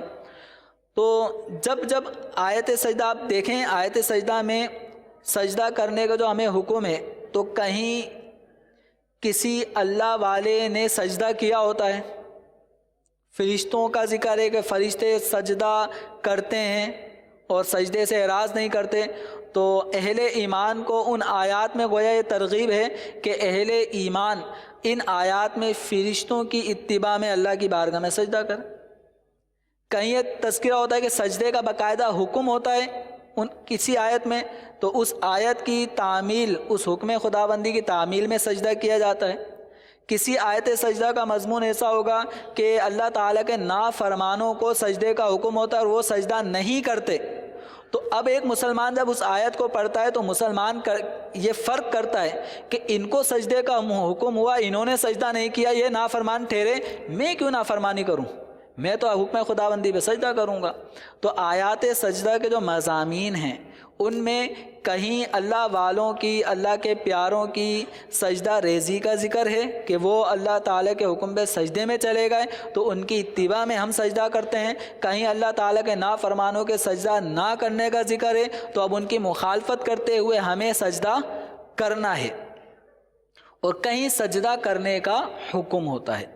تو اس لیے جو سورہ علق کی جو آخری آیت ہے، اس آخری آیت میں سجدے کا حکم ہے، تو کہیں حکم ہوتا ہے تو وہاں پہ حکم کی تعمیل کرتے ہوئے سجدہ تلاوت ادا کیا جائے گا۔ اب سجدہ تلاوت یہ کب واجب ہوتا ہے تو اس کی کچھ تفصیل سنیے کہ آیت سجدہ پڑھنے یا سننے سے سجدہ تلاوت واجب ہو جاتا ہے، اور پڑھنے میں یہ ضروری ہے کہ اتنی آواز سے پڑھے کہ اگر کوئی عذر نہ ہو، یعنی اونچا سننے کی بیماری نہ ہو، شور شرابہ نہ ہو، تو اس صورت میں اتنی آواز سے پڑھے کہ کوئی عذر نہ ہو تو خود سن سکے۔ سننے والے کے لیے یہ ضروری نہیں ہے کہ اس نے قصداً سنا ہو تو سجدہ تلاوت لازم ہوگا، قصد نہیں تھا، بلا قصد کسی نے قرآن کی آیت پڑھ دی، اس کے کانوں میں آواز آ گئی آیت سجدہ کی، تو اس کے اوپر پھر بھی لازم ہے۔ یعنی سننے والے کی نیت نہ بھی ہو، بلا قصد کوئی قرآن پاک کی آیت سجدہ پڑھ لیتا ہے اور اس کے کانوں میں آواز آ گئی تو اس کو سجدہ تلاوت کرنا ہوگا۔ اب اگر کسی کے سامنے کوئی یوں تنگ کرے، بیٹھے بیٹھے کسی کے سامنے ایک آیت سجدہ پڑھ دی، پھر دوسری پڑھ دی، پھر تیسری پڑھ دی، اب یہ اگر مشقت میں ڈالنے کی نیت ہے کہ اگلے کو تنگ کروں، آیت سجدہ بیٹھے بیٹھے آیت سجدہ پڑھ دی، اب اس کو سجدہ کرنا پڑے گا، اب اس کو سجدہ کرنا پڑے گا، تو یہ اچھی عادت نہیں ہے۔ یہ بسا اوقات بعض لوگوں کی عادت ہوتی ہے کہ تنگ کرنے کی نیت سے آیت سجدہ پڑھ دی لوگوں کے سامنے بلا وجہ، مطلب تنگ کرنے کی نیت بھی اگر کسی کی ہے تو پھر یہ اچھی بات نہیں ہے۔ ہاں اگر کوئی یہ کہتا ہے کہ مجھے آیات سجدہ سناؤ، اب آپ سنائیں، آپ پہ پڑھنے کی وجہ سے واجب ہو جائے گا اور اس کے اوپر سننے کی وجہ سے واجب ہو جائے گا۔ لوگوں کو تنگ کرنے کی نیت سے آیت سجدہ نہیں پڑھنی چاہیے۔ اچھا، پھر آیت سجدہ کے اندر یہ بھی ہے کہ آیت سجدہ اگر آپ پڑھ رہے ہیں، ایک مجلس میں پڑھ رہے ہیں یا مجلس بدل گئی دوسری مجلس میں پڑھ رہے ہیں، تو اس کے بھی کچھ احکامات ہوتے ہیں۔ اس وقت جیسے میں ایک مجلس میں بیٹھا ہوا ہوں، میں ایک مقام پہ بیٹھا ہوں، اب میں قرآن پاک کی ایک آیت سجدہ پڑھتا ہوں، اسی آیت سجدہ کو بار بار میں ریپیٹ کر رہا ہوں تاکہ مجھے وہ آیت سجدہ یاد ہو جائے۔ اب اس یاد کرنے کے لیے میں نے اس آیت سجدہ کو 25 مرتبہ پڑھا، لیکن میں بیٹھا کون سی جگہ ہوں؟ ایک ہی جگہ بیٹھا ہوں، تو 25 مرتبہ میں اسی ایک آیت سجدہ کو پڑھ رہا ہوں، تو مجھ پر 25 سجدے لازم نہیں ہوں گے، ایک ہی لازم ہوگا۔ ایک آیت سجدہ میں نے ابھی پڑھی، پھر میں نے دوسری آیت سجدہ بھی پڑھ لی اسی مجلس میں، تو کتنے سجدے لازم ہوں گے؟ 2 لازم ہوں گے۔ میں نے ایک ہی جگہ بیٹھے بیٹھے پورا قرآن پڑھ لیا تو کتنے سجدے لازم ہوں گے؟ چونکہ میں مختلف آیتیں پڑھ رہا ہوں، تو مختلف آیت سجدہ اگر ایک ہی مجلس میں بیٹھ کے پڑھیں گے، مختلف آیت سجدہ پڑھیں گے تو مختلف یعنی متعدد سجدے، جتنی آیت سجدہ پڑھی اتنے سجدے لازم ہوں گے۔ لیکن اگر ایک ہی آیت کو میں بار بار تکرار کر رہا ہوں اور ایک ہی مجلس میں بیٹھے بیٹھے پڑھ رہا ہوں تو اس صورت میں ایک ہی سجدہ مجھ پہ لازم ہوگا۔ اسی طرح آپ بیٹھے سن رہے ہیں تو سننے والا بھی ایک ہی جگہ پہ بیٹھا ہوا ہے، اب میں ایک ہی آیت سجدہ بار بار پڑھ رہا ہوں، آپ اسی جگہ بیٹھے ہوئے ہیں، تو اس صورت میں آپ 26 دفعہ آپ کو میں نے آیت سجدہ سنا دی تو آپ پہ کتنے سجدے لازم ہوں گے؟ ایک۔ کیوں؟ اس لیے کہ آپ کی مجلس ایک ہی ہے۔ آپ یہاں بیٹھے تھے، میں نے آیت سجدہ پڑھی، آپ ادھر چلے گئے وضو کرنے کے بعد آئے، پھر بیٹھ گئے، پھر میں وہی آیت سجدہ پڑھ رہا ہوں، تو میری مجلس تبدیل نہیں ہوئی، میں نے 12 دفعہ آیت سجدہ پڑھی، مجھ پہ کتنے سجدے لازم؟ ایک۔ لیکن آپ نے 6 مرتبہ سنا تھا، پہلے ایک سجدہ لازم ہوا، بیٹھے بیٹھے 6 مرتبہ وہی آیت سجدہ سنی، پھر آپ وضو کرنے چلے گئے، وضو کرنے کے بعد آتے ہیں، پھر دوبارہ میں وہی آیت سجدہ پڑھ رہا ہوں، مزید 6 دفعہ آپ کو سننے کو ملا، تو آپ کو کتنے سجدے کرنے ہوں گے؟ 2۔ کیوں؟ اس لیے کہ آپ کی درمیان میں وضو کے لیے جب گئے تو آپ کی مجلس بدل گئی۔ ٹھیک ہے، اسی طرح بسا اوقات ایسا ہوتا ہے کہ پڑھنے والا، آپ بیٹھے ہیں، میں پڑھنے والا ایک آیت سجدہ میں نے ابھی پڑھی، پھر میں وضو کرنے چلا گیا، وضو کر کے آتا ہوں، پھر دوبارہ یہاں بیٹھ کے دوبارہ سے آیت سجدہ وہی دوبارہ پڑھتا ہوں، آپ اپنی جگہ بیٹھے میں تو آپ پر ایک ہی سجدہ لازم ہوگا، لیکن میری چونکہ مجلس بدل گئی تھی تو مجھ پر وہی آیت سجدہ دوبارہ پڑھنے کی وجہ سے ایک دفعہ اور سجدہ تلاوت لازم ہو جائے گا۔ اب جو قاری صاحبان ہوتے ہیں، آپ میں ایک تعداد ہوگی جو مدرسۃ المدینہ کے ناظم ہوں گے یا قاری صاحبان ہوں گے، مدرس ہوں گے، تو یہ اپنی جگہ بیٹھے ہوئے ہوتے ہیں، صحیح ہے، اپنی جگہ بیٹھے ہوئے ہیں. ایک بچے کو انہوں نے سبق سنا، آیت سجدہ اس میں تھی، اب اس بچے نے سبق صحیح طور پہ نہیں سنایا، بھائی دوبارہ یاد کر کے آؤ، وہ جاتا ہے، یہ وہیں بیٹھے ہوئے ہیں، ان کی مجلس وہی ہے. اب بچہ دوبارہ جاتا ہے اپنی جگہ پہ، سبق یاد کرتا ہے، سبق یاد کر کے پھر دوبارہ آتا ہے، وہی سبق سناتا ہے، ان کی مجلس وہی ہے، یہ سننے ہی کی غرض سے بیٹھے ہیں، کسی اور کام میں مشغول نہیں ہوئے. تو اس صورت میں ان کی مجلس ایک ہی ہے. اب بچہ طالب علم مدنی منا دوبارہ آ کے سناتا ہے وہی آیت سجدہ، تو 2 سجدے لازم نہیں ہوں گے، ایک ہی ہوگا، چونکہ مجلس ان کی ایک ہی تھی.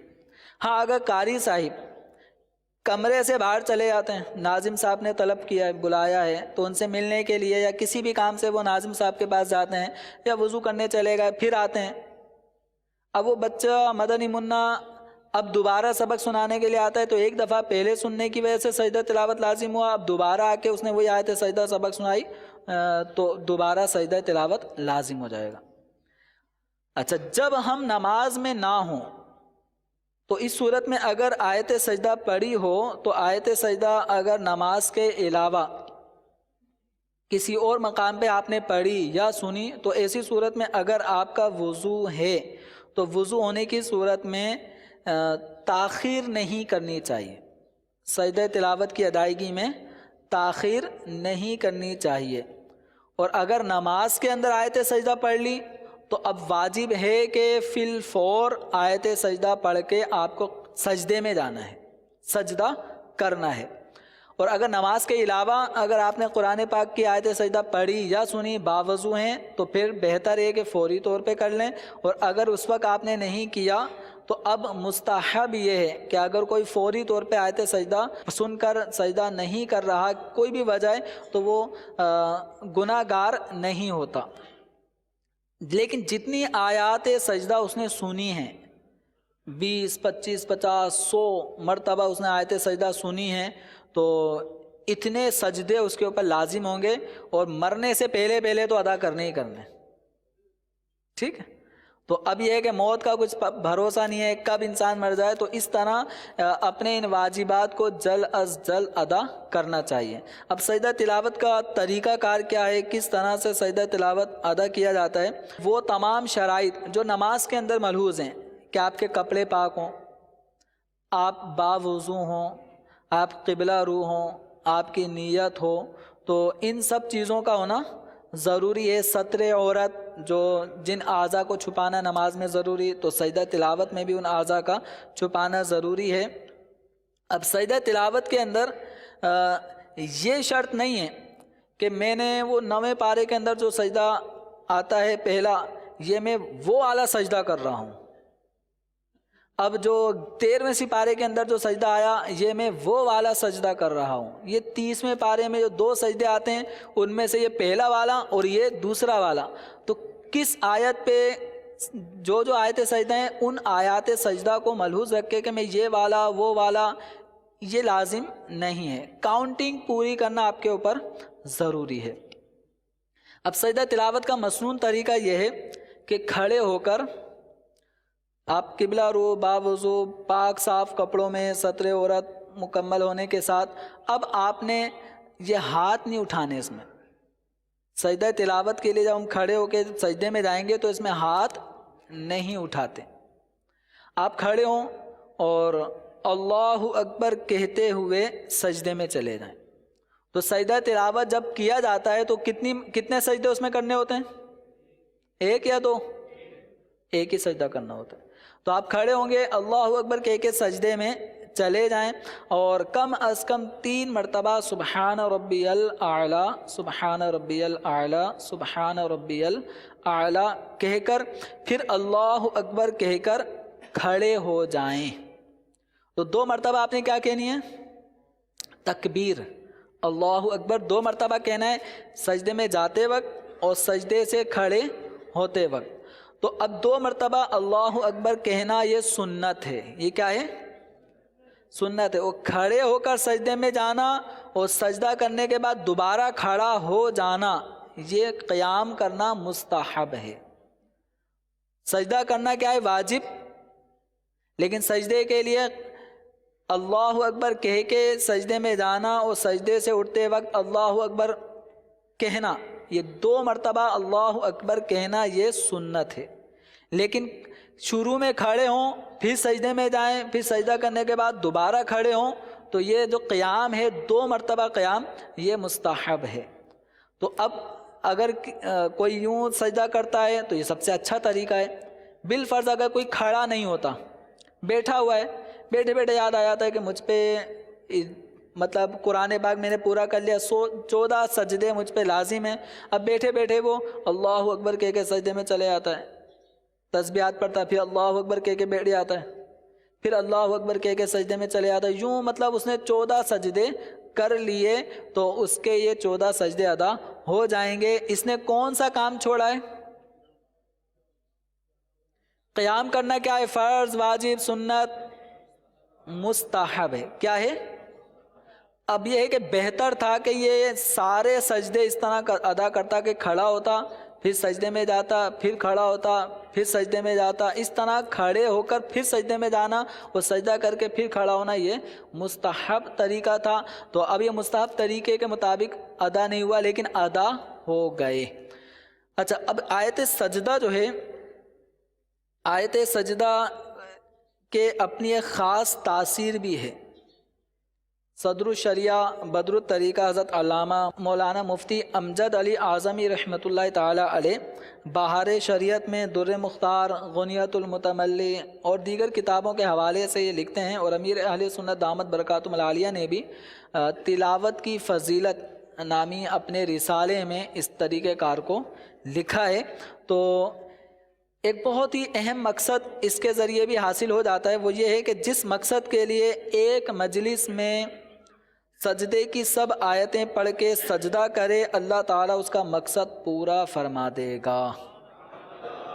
تو جہاں ہم اپنے مقاصد اور حاجات کی تکمیل کے لیے مختلف ذرائع اختیار کرتے ہیں، نماز کے ذریعے، دعا کروانے کے ذریعے، تعویذات کے حصول کے ذریعے، وہیں پر ایک مؤثر ترین طریقہ یہ بھی ہے کہ ہم قرآن پاک کی 14 آیات سجدہ، یہ امیر اہل سنت کا جو رسالہ ہے تلاوت کی فضیلت، یا مکتبۃ المدینہ سے حاصل کر لیں یا دعوت اسلامی کی ویب سائٹ سے ڈاؤن لوڈ کر لیں، آپ کے موبائل، ٹیبلٹ وغیرہ میں بھی آ جائے گا یہ. تو آپ جب کوئی بھی آپ کا اہم مقصد ہے کہ وہ مقصد مجھے حاصل ہو جائے، تو امیر اہل سنت نے وہ آیات سجدہ پوری ایک ترتیب سے لکھی ہوئی ہیں تلاوت کی فضیلت میں. اب آپ کو مطلب وہ کہ ڈھونڈنا نہیں پڑے گا، وہ سب لکھی ہوئی ہیں، اعراب لگے ہوئے ہیں، بس صحیح پڑھنا آپ کو ضروری ہے. تو آپ 14 آیات سجدہ پڑھیں اور 14 سجدے کریں اور پھر اپنے مقصد کے حصول کے لیے دعا کریں. انشاءاللہ عز و جل وہ مقصد جو آپ کا جائز مقصد ہے وہ پورا ہوگا. اب اس کا یہ بھی ہو سکتا ہے کہ آپ نے ایک آیت سجدہ پڑھی، کھڑے ہو جائیں، یعنی یہ سب کام باوضو ہی ہوگا. آیت سجدہ پڑھی، آیت سجدہ پڑھنا یہ بلا وضو بھی ہو سکتا ہے، لیکن آپ کو چونکہ سجدہ کرنا ہے اسی وقت کرنا ہے، تو اس میں یہ کہ ایک ہی مجلس میں یہ سارا کام کرنا ہے، سجدے کی آیتیں پڑھنی بھی ہیں اور سجدے بھی کرنے ہیں. تو باوضو قبلہ رو ہو کر آپ اس عمل کو یوں کریں کہ ایک آیت سجدہ پڑھی، آپ کھڑے ہو جائیں، اللہ اکبر کہہ کے سجدے میں چلے گئے، تسبیحات پڑھی، پھر اللہ اکبر کہہ کے کھڑے ہو جائیں، پھر دوبارہ بیٹھ کر یا کھڑے ہو کر پھر دوسری آیت سجدہ پڑھی. پھر آپ اس طرح یہ یوں بھی کر سکتے ہیں کہ ایک آیت سجدہ پڑھی اس کا سجدہ کیا، اس طرح بھی کر سکتے ہیں، اور یوں بھی کر سکتے ہیں کہ پہلے پوری 14 آیت سجدہ آپ نے ایک ساتھ پڑھ لی، اب اکٹھے کھڑے ہو کر آپ سجدے کر رہے ہیں.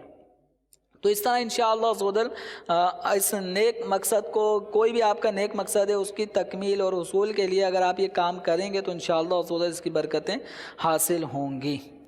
سجدہ اگر کوئی مریض ہے، آیت سجدہ اس نے پڑھی تھی یا سنی تھی، اس وقت تو تھا وہ صحت مند، وہ باقاعدہ وہ سجدہ زمین پر کر سکتا تھا، تو جو زمین پہ سجدہ کرنے پر قادر ہے اس کو زمین پر ہی سجدہ کرنا ہوگا۔ اب یہ کرسی پہ نماز پڑھنے والوں کی طرح وہ یوں جھک کر اگر آیت سجدہ پڑھنے پر جو سجدہ تلاوت لازم ہوتا ہے وہ کرے گا تو ادا نہیں ہوگا۔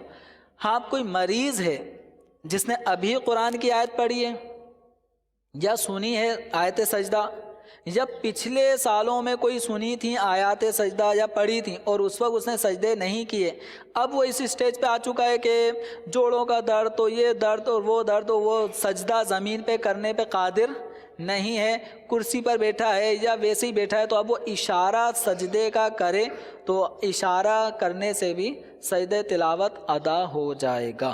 سجدہ شکر بھی عام طور پہ لوگ کرتے ہیں، تو سجدہ شکر کے لیے بھی باوضو ہونا، قبلہ رو ہونا ضروری ہے۔ لوگ کوئی بھی نعمت ملی فوراً سجدے میں گر گئے، قبلہ کہاں ہے، پیچھے کی طرف قبلہ ہے، سر ادھر پڑا ہوا ہے، تو سجدہ شکر ادا کرتے وقت بھی باوضو ہونا ضروری ہے۔ وضو تھا نہیں سجدے میں گر گئے، سجدہ شکر بھی باوضو ہی کیا جائے گا، قبلہ رو ہو کر ہی کیا جائے گا۔ اور سجدہ بے سبب بلا وجہ لوگ کوئی مقصد نہیں ہوتا ویسے ہی سجدے میں چلے جاتے ہیں، تو یہ مکروہ نہیں ہے، جائز ہے، نہ ثواب نہ گناہ۔ سجدے کی حالت میں اگر دعا کی جاتی ہے یہ بھی جائز ہے۔ اللہ تبارک و تعالی جو ہم نے مسائل سنے ہیں انہیں یاد رکھنے، اس کے مطابق عمل کرنے کی توفیق عطا فرمائے۔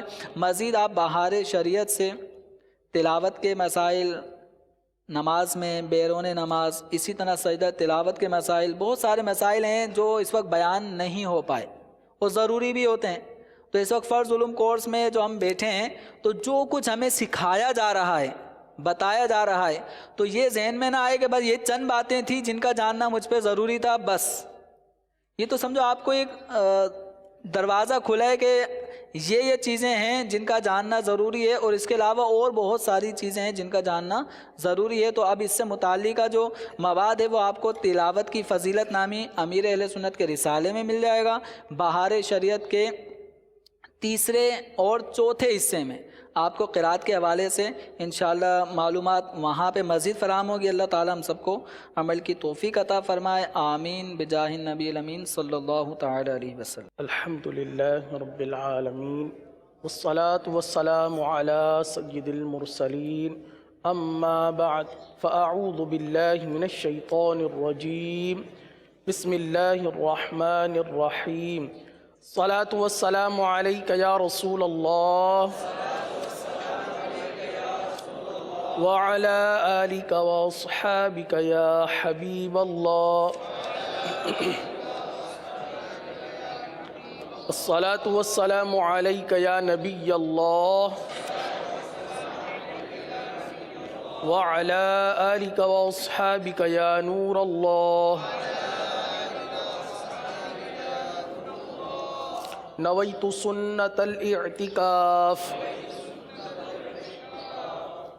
الحمدللہ عز و جل ایک بار پھر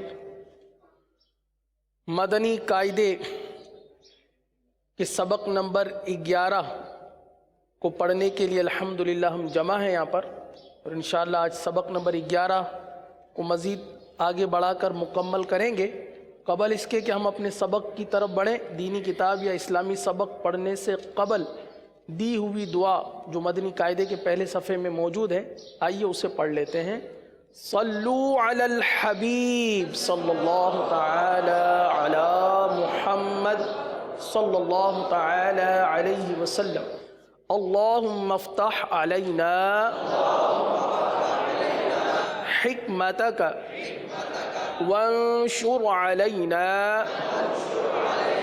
رحمتک یا ذا الجلال والاکرام، صلو علی الحبیب تعالی علی محمد صلی اللہ علیہ وسلم۔ پیارے پیارے اسلامی بھائیوں اور مدنی چینل کے ناظرین، سبق نمبر 11 کھول لیجئے، اور آپ کو یاد ہوگا کہ ہم نے کل اس سبق کی مزید 5 سطریں پڑھ لی تھیں، اور آج آخری 4 سطریں باقی رہ گئی ہیں۔ آئیے اپنے سبق کو مزید آگے بڑھاتے ہیں۔ حمزہ واو زبر آؤ والے حرف پر آپ اپنی شہادت کی انگلی رکھ لیجئے تاکہ پڑھنے میں آسانی ہو۔ اعوذ باللہ من الشیطان الرجیم،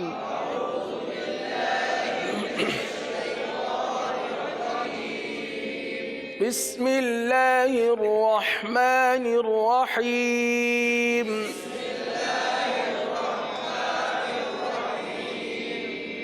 حمزہ واو زبر او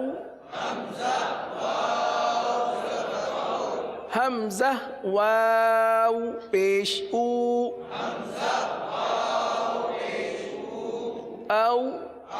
او اب یہاں آپ کو نظر آ رہا ہوگا کہ لکھا ہوا ہے واو ساکن سے پہلے زیر نہیں آتا، اس لیے یہاں اس کی مثال بھی موجود نہیں ہے۔ او اور او یہ دو قرآن مجید میں موجود ہیں، لہٰذا یہ دونوں یہاں پر موجود ہیں، اسی کی ادائیگی کی جائے گی۔ دوبارہ پڑھ لیجئے، او او آگے حمزہ فا زبر اف حمزہ فا زیر اف حمزہ فا پیش اف اف اف اف۔ اچھا یہاں پر ایک بات عرض کرنی تھی، جیسے حمزہ واو زبر او پڑھا اور حمزہ واو پیش او پڑھا، یہاں ایک قاعدہ ہے جو ہمارے ذہنوں میں آ رہا ہے، یقین آپ کے ذہن میں بھی آ رہا ہوگا۔ حمزہ واو زبر او، کیا آپ کو معلوم ہے یہاں کون سا قاعدہ بنا؟ واو لین کا، ماشاء اللہ، واو لین کا قاعدہ۔ حروف لین کو کس طرح پڑھتے ہیں؟ نرمی کے ساتھ پڑھتے ہیں، لہٰذا او کو نرمی کے ساتھ پڑھیں گے۔ آگے دیکھیے حمزہ واو پیش او، کیا آپ کو معلوم ہے یہاں کون سا قاعدہ ہوگا؟ یہاں واو مدہ کا قاعدہ ہوگا، جی ہاں، کیونکہ واو ساکن سے پہلے پیش ہے، اس کو ایک الف تک کھینچ کر پڑھیں گے۔ اب چونکہ ایک جگہ نارمی ہے اور ایک جگہ ایک الف تک کھینچ کر پڑھنا ہے، لہٰذا اس بات پر توجہ دلانی رہ گئی تھی، لہٰذا دوبارہ توجہ دلا دی گئی۔ اب آپ توجہ کے ساتھ پڑھیے، پہلے کو نرمی سے اور دوسرے کو ایک الف تک کھینچ کر، کیونکہ پہلے میں حروف لین کا قاعدہ، واو لین کا قاعدہ، اور دوسرے میں واو مدہ کا قاعدہ ہے۔ پڑھیے، او او، آپ نے دیکھا او کو نرمی سے پڑھا، او کو ایک الف تک کھینچ کر پڑھا، او او، اف اف اف۔ آگے مزید ہجے سے، حمزہ لام زبر ال حمزہ لام زیر ال حمزہ لام پیش ال ال ال ال۔ حمزہ نون زبر ان حمزہ نون زیر ان حمزہ نون پیش ان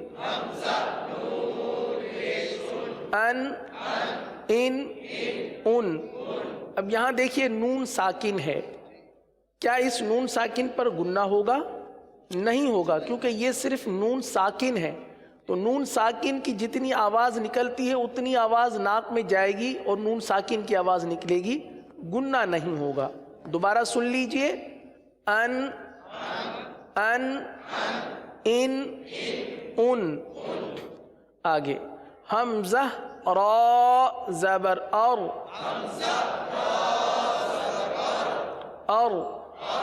را کے لیے زبان کو اٹھائیے، را کو پر پڑھیں گے، کیونکہ را ساکن سے پہلے زبر یا پیش آ جائے تو را کو پر پڑھا جاتا ہے، لہٰذا اس را کو پر پڑھیں گے۔ اور حمزہ را زیر ار،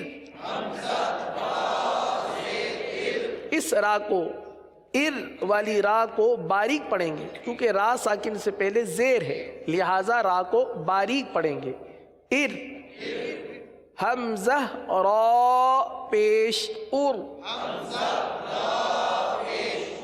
اس را کو پر پڑھیں گے کیونکہ را ساکن سے پہلے پیش ہے، اور ار ار اور ار ار۔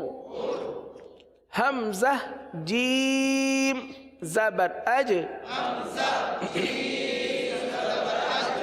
اج، حمزہ جیم زیر اج،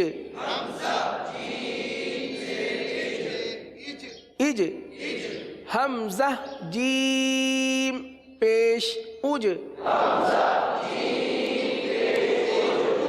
اج، اج، اج، اج، اج، اج، آگے حمزہ شین زبر اش، حمزہ شین زیر اش، حمزہ شین پیش اش، اش، اش، اش، شین میں اور جیم میں اور یا ان تینوں حروف کا مخرج ایک ہی ہے، جیم شین یا، ان تینوں حروف کا مخرج یہ، اور ان تینوں حروف میں زبان کا پیٹ تالو کے پیٹ کے ساتھ لگے گا۔ عموماً جیم شین یا میں ہم دونوں آگے کے جو دانت ہیں اس کو ملا کر پڑھتے ہیں، جس کی وجہ سے جیم بجائے جیم کے چے بن جاتا ہے، جیسے جیم آگے کے دانت ملا کر پڑھتے ہیں، جبکہ آگے کے دانت جو دو دانت ہیں سامنے والے، یہ اس کا مخرج نہیں ہے جیم شین یا کا، بلکہ جیم شین یا کا مخرج یہ ہے کہ زبان کا پیٹ اور تالو کا پیٹ یہ آپس میں لگیں گے، یہ اس کا مخرج جیم شین یا کا۔ تو اب جب آپ جیم شین یا پڑھیں تو آپ کی زبان کا پیٹ یہ تالو کو لگے، صحیح ہے؟ پڑھیں اش، اش، اش۔ اب ظاہر سی بات ہے پیٹ اس وقت لگے گا جب دانت کھلے رہیں گے، آگے کے دانت جب تک تھوڑے سے کھلیں گے نہیں پیٹ نہیں لگے گا۔ اگر آپ کہیں کہ دانت بھی بند کریں اور پیٹ، تو پیٹ بنے گا ہی نہیں۔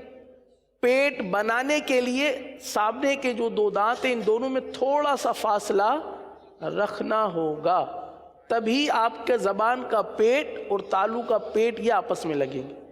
پڑھیے اش، اش، اش، اسی طرح ای، ای، ای، اس کی ہجے بھی کر لیجئے، حمزہ یا زبر ای،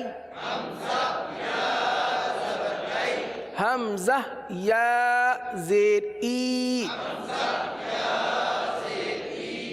اب یہاں دیکھیے آگے لکھا ہوا یا ساکن سے پہلے پیش نہیں آتا، چونکہ قرآن مجید میں اس کی کوئی مثال موجود نہیں ہے، لہٰذا یہاں پر بھی نہیں لکھا گیا۔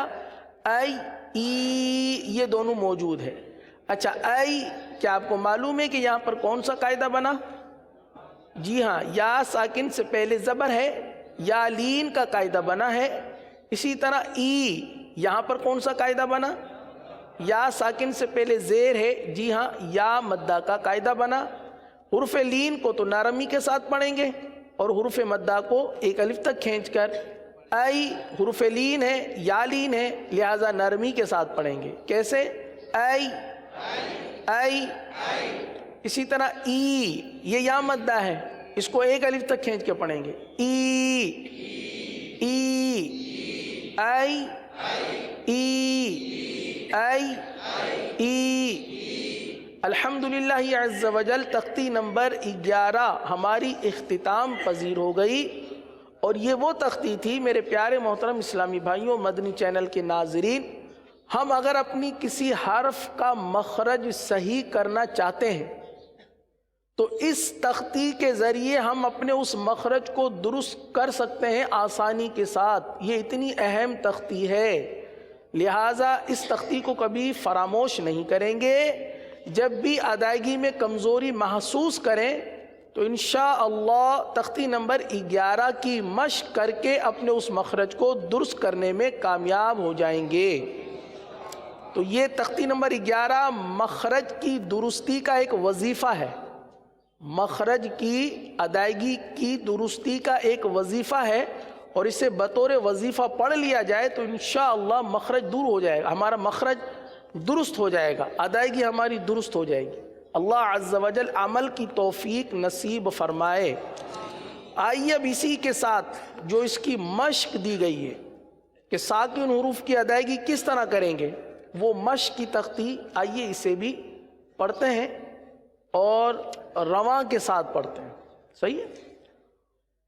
پڑھیے. قل ان عن من بل.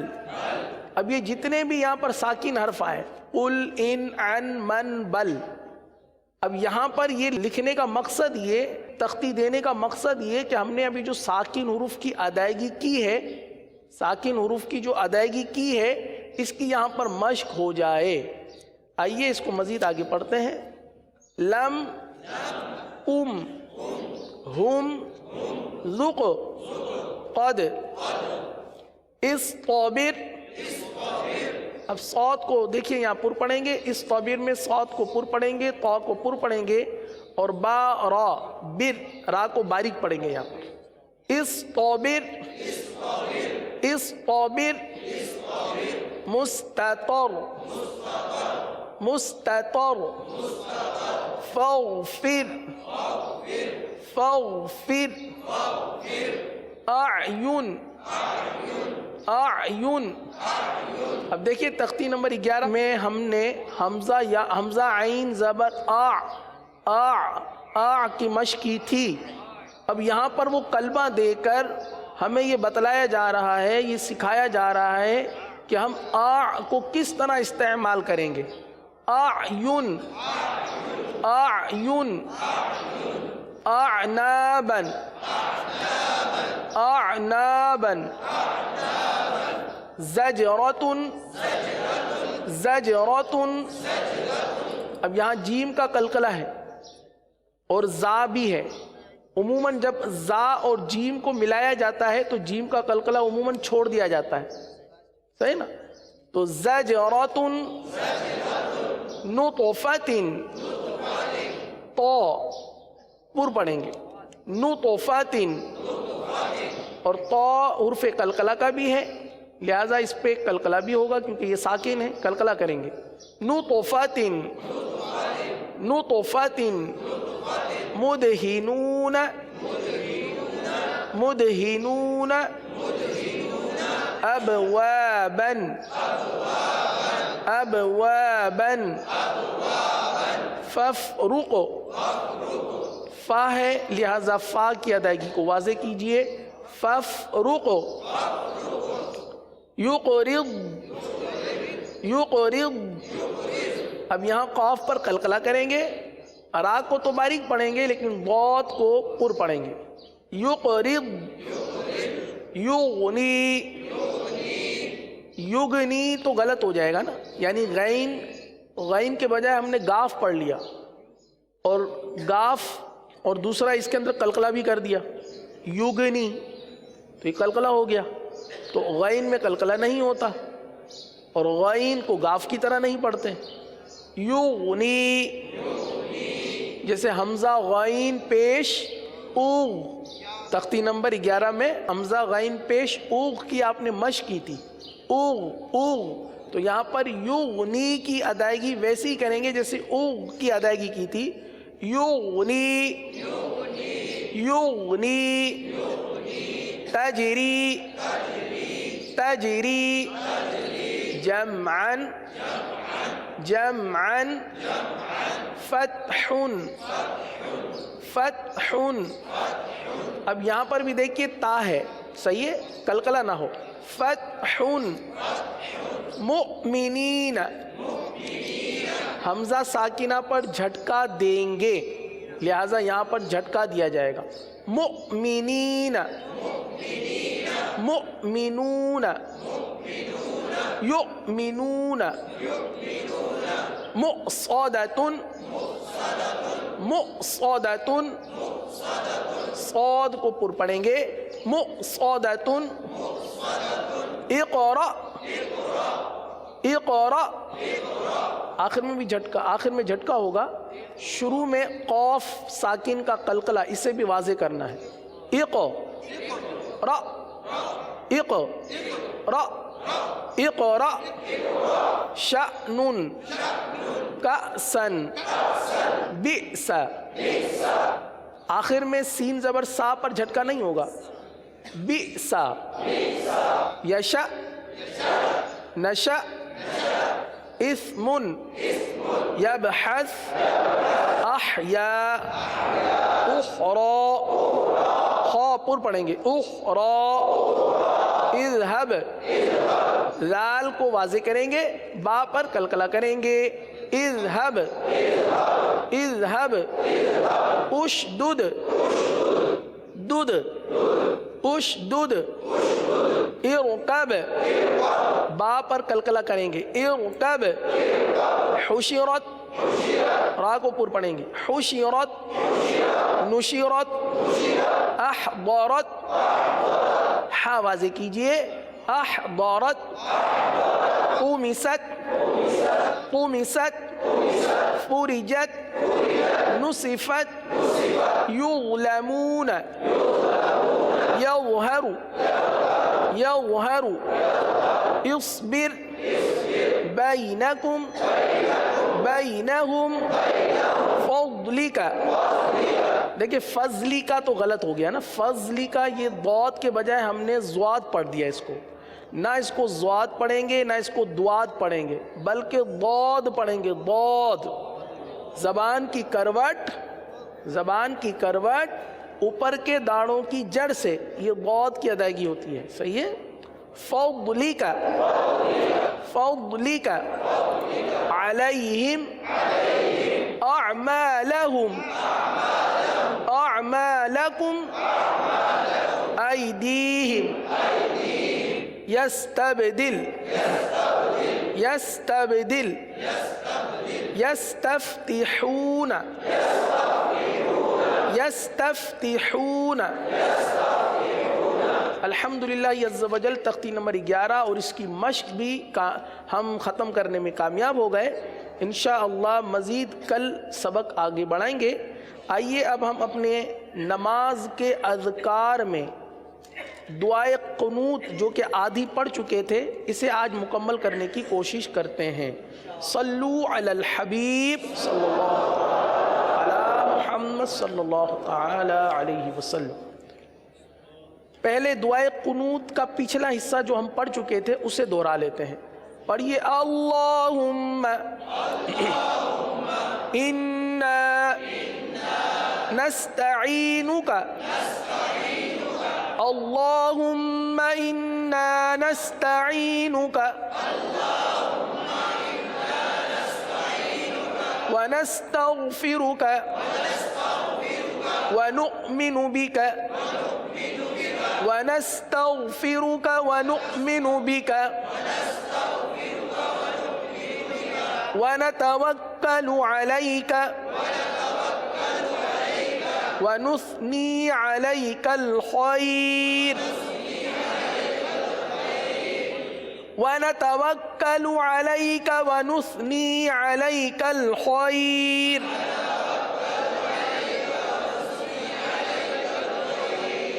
ونشکرک کیا ہے جی ہاں شین ہے ونشکرک ولا نکفرک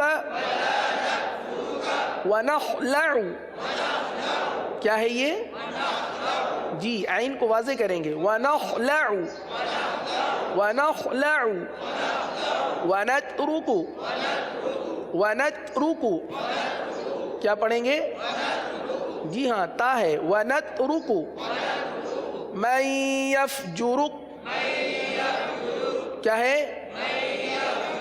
ماشاءاللہ اور پورا ایک ساتھ پڑھ لیتے ہیں وَنَشْكُرُكَ وَلَا نَكْفُرُكَ وَنَخْلَعُ وَنَتْرُكُ مَنْ يَفْجُرُكُ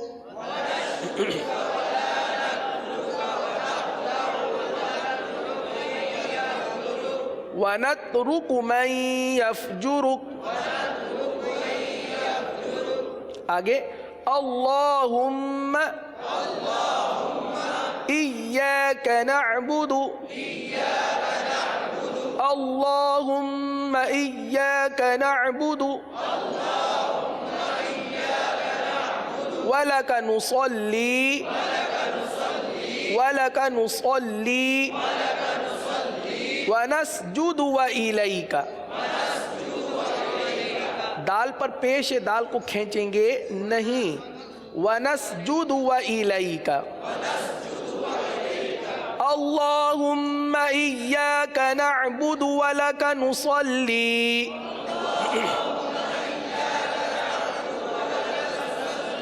اللهم إياك نعبد ولك نصلي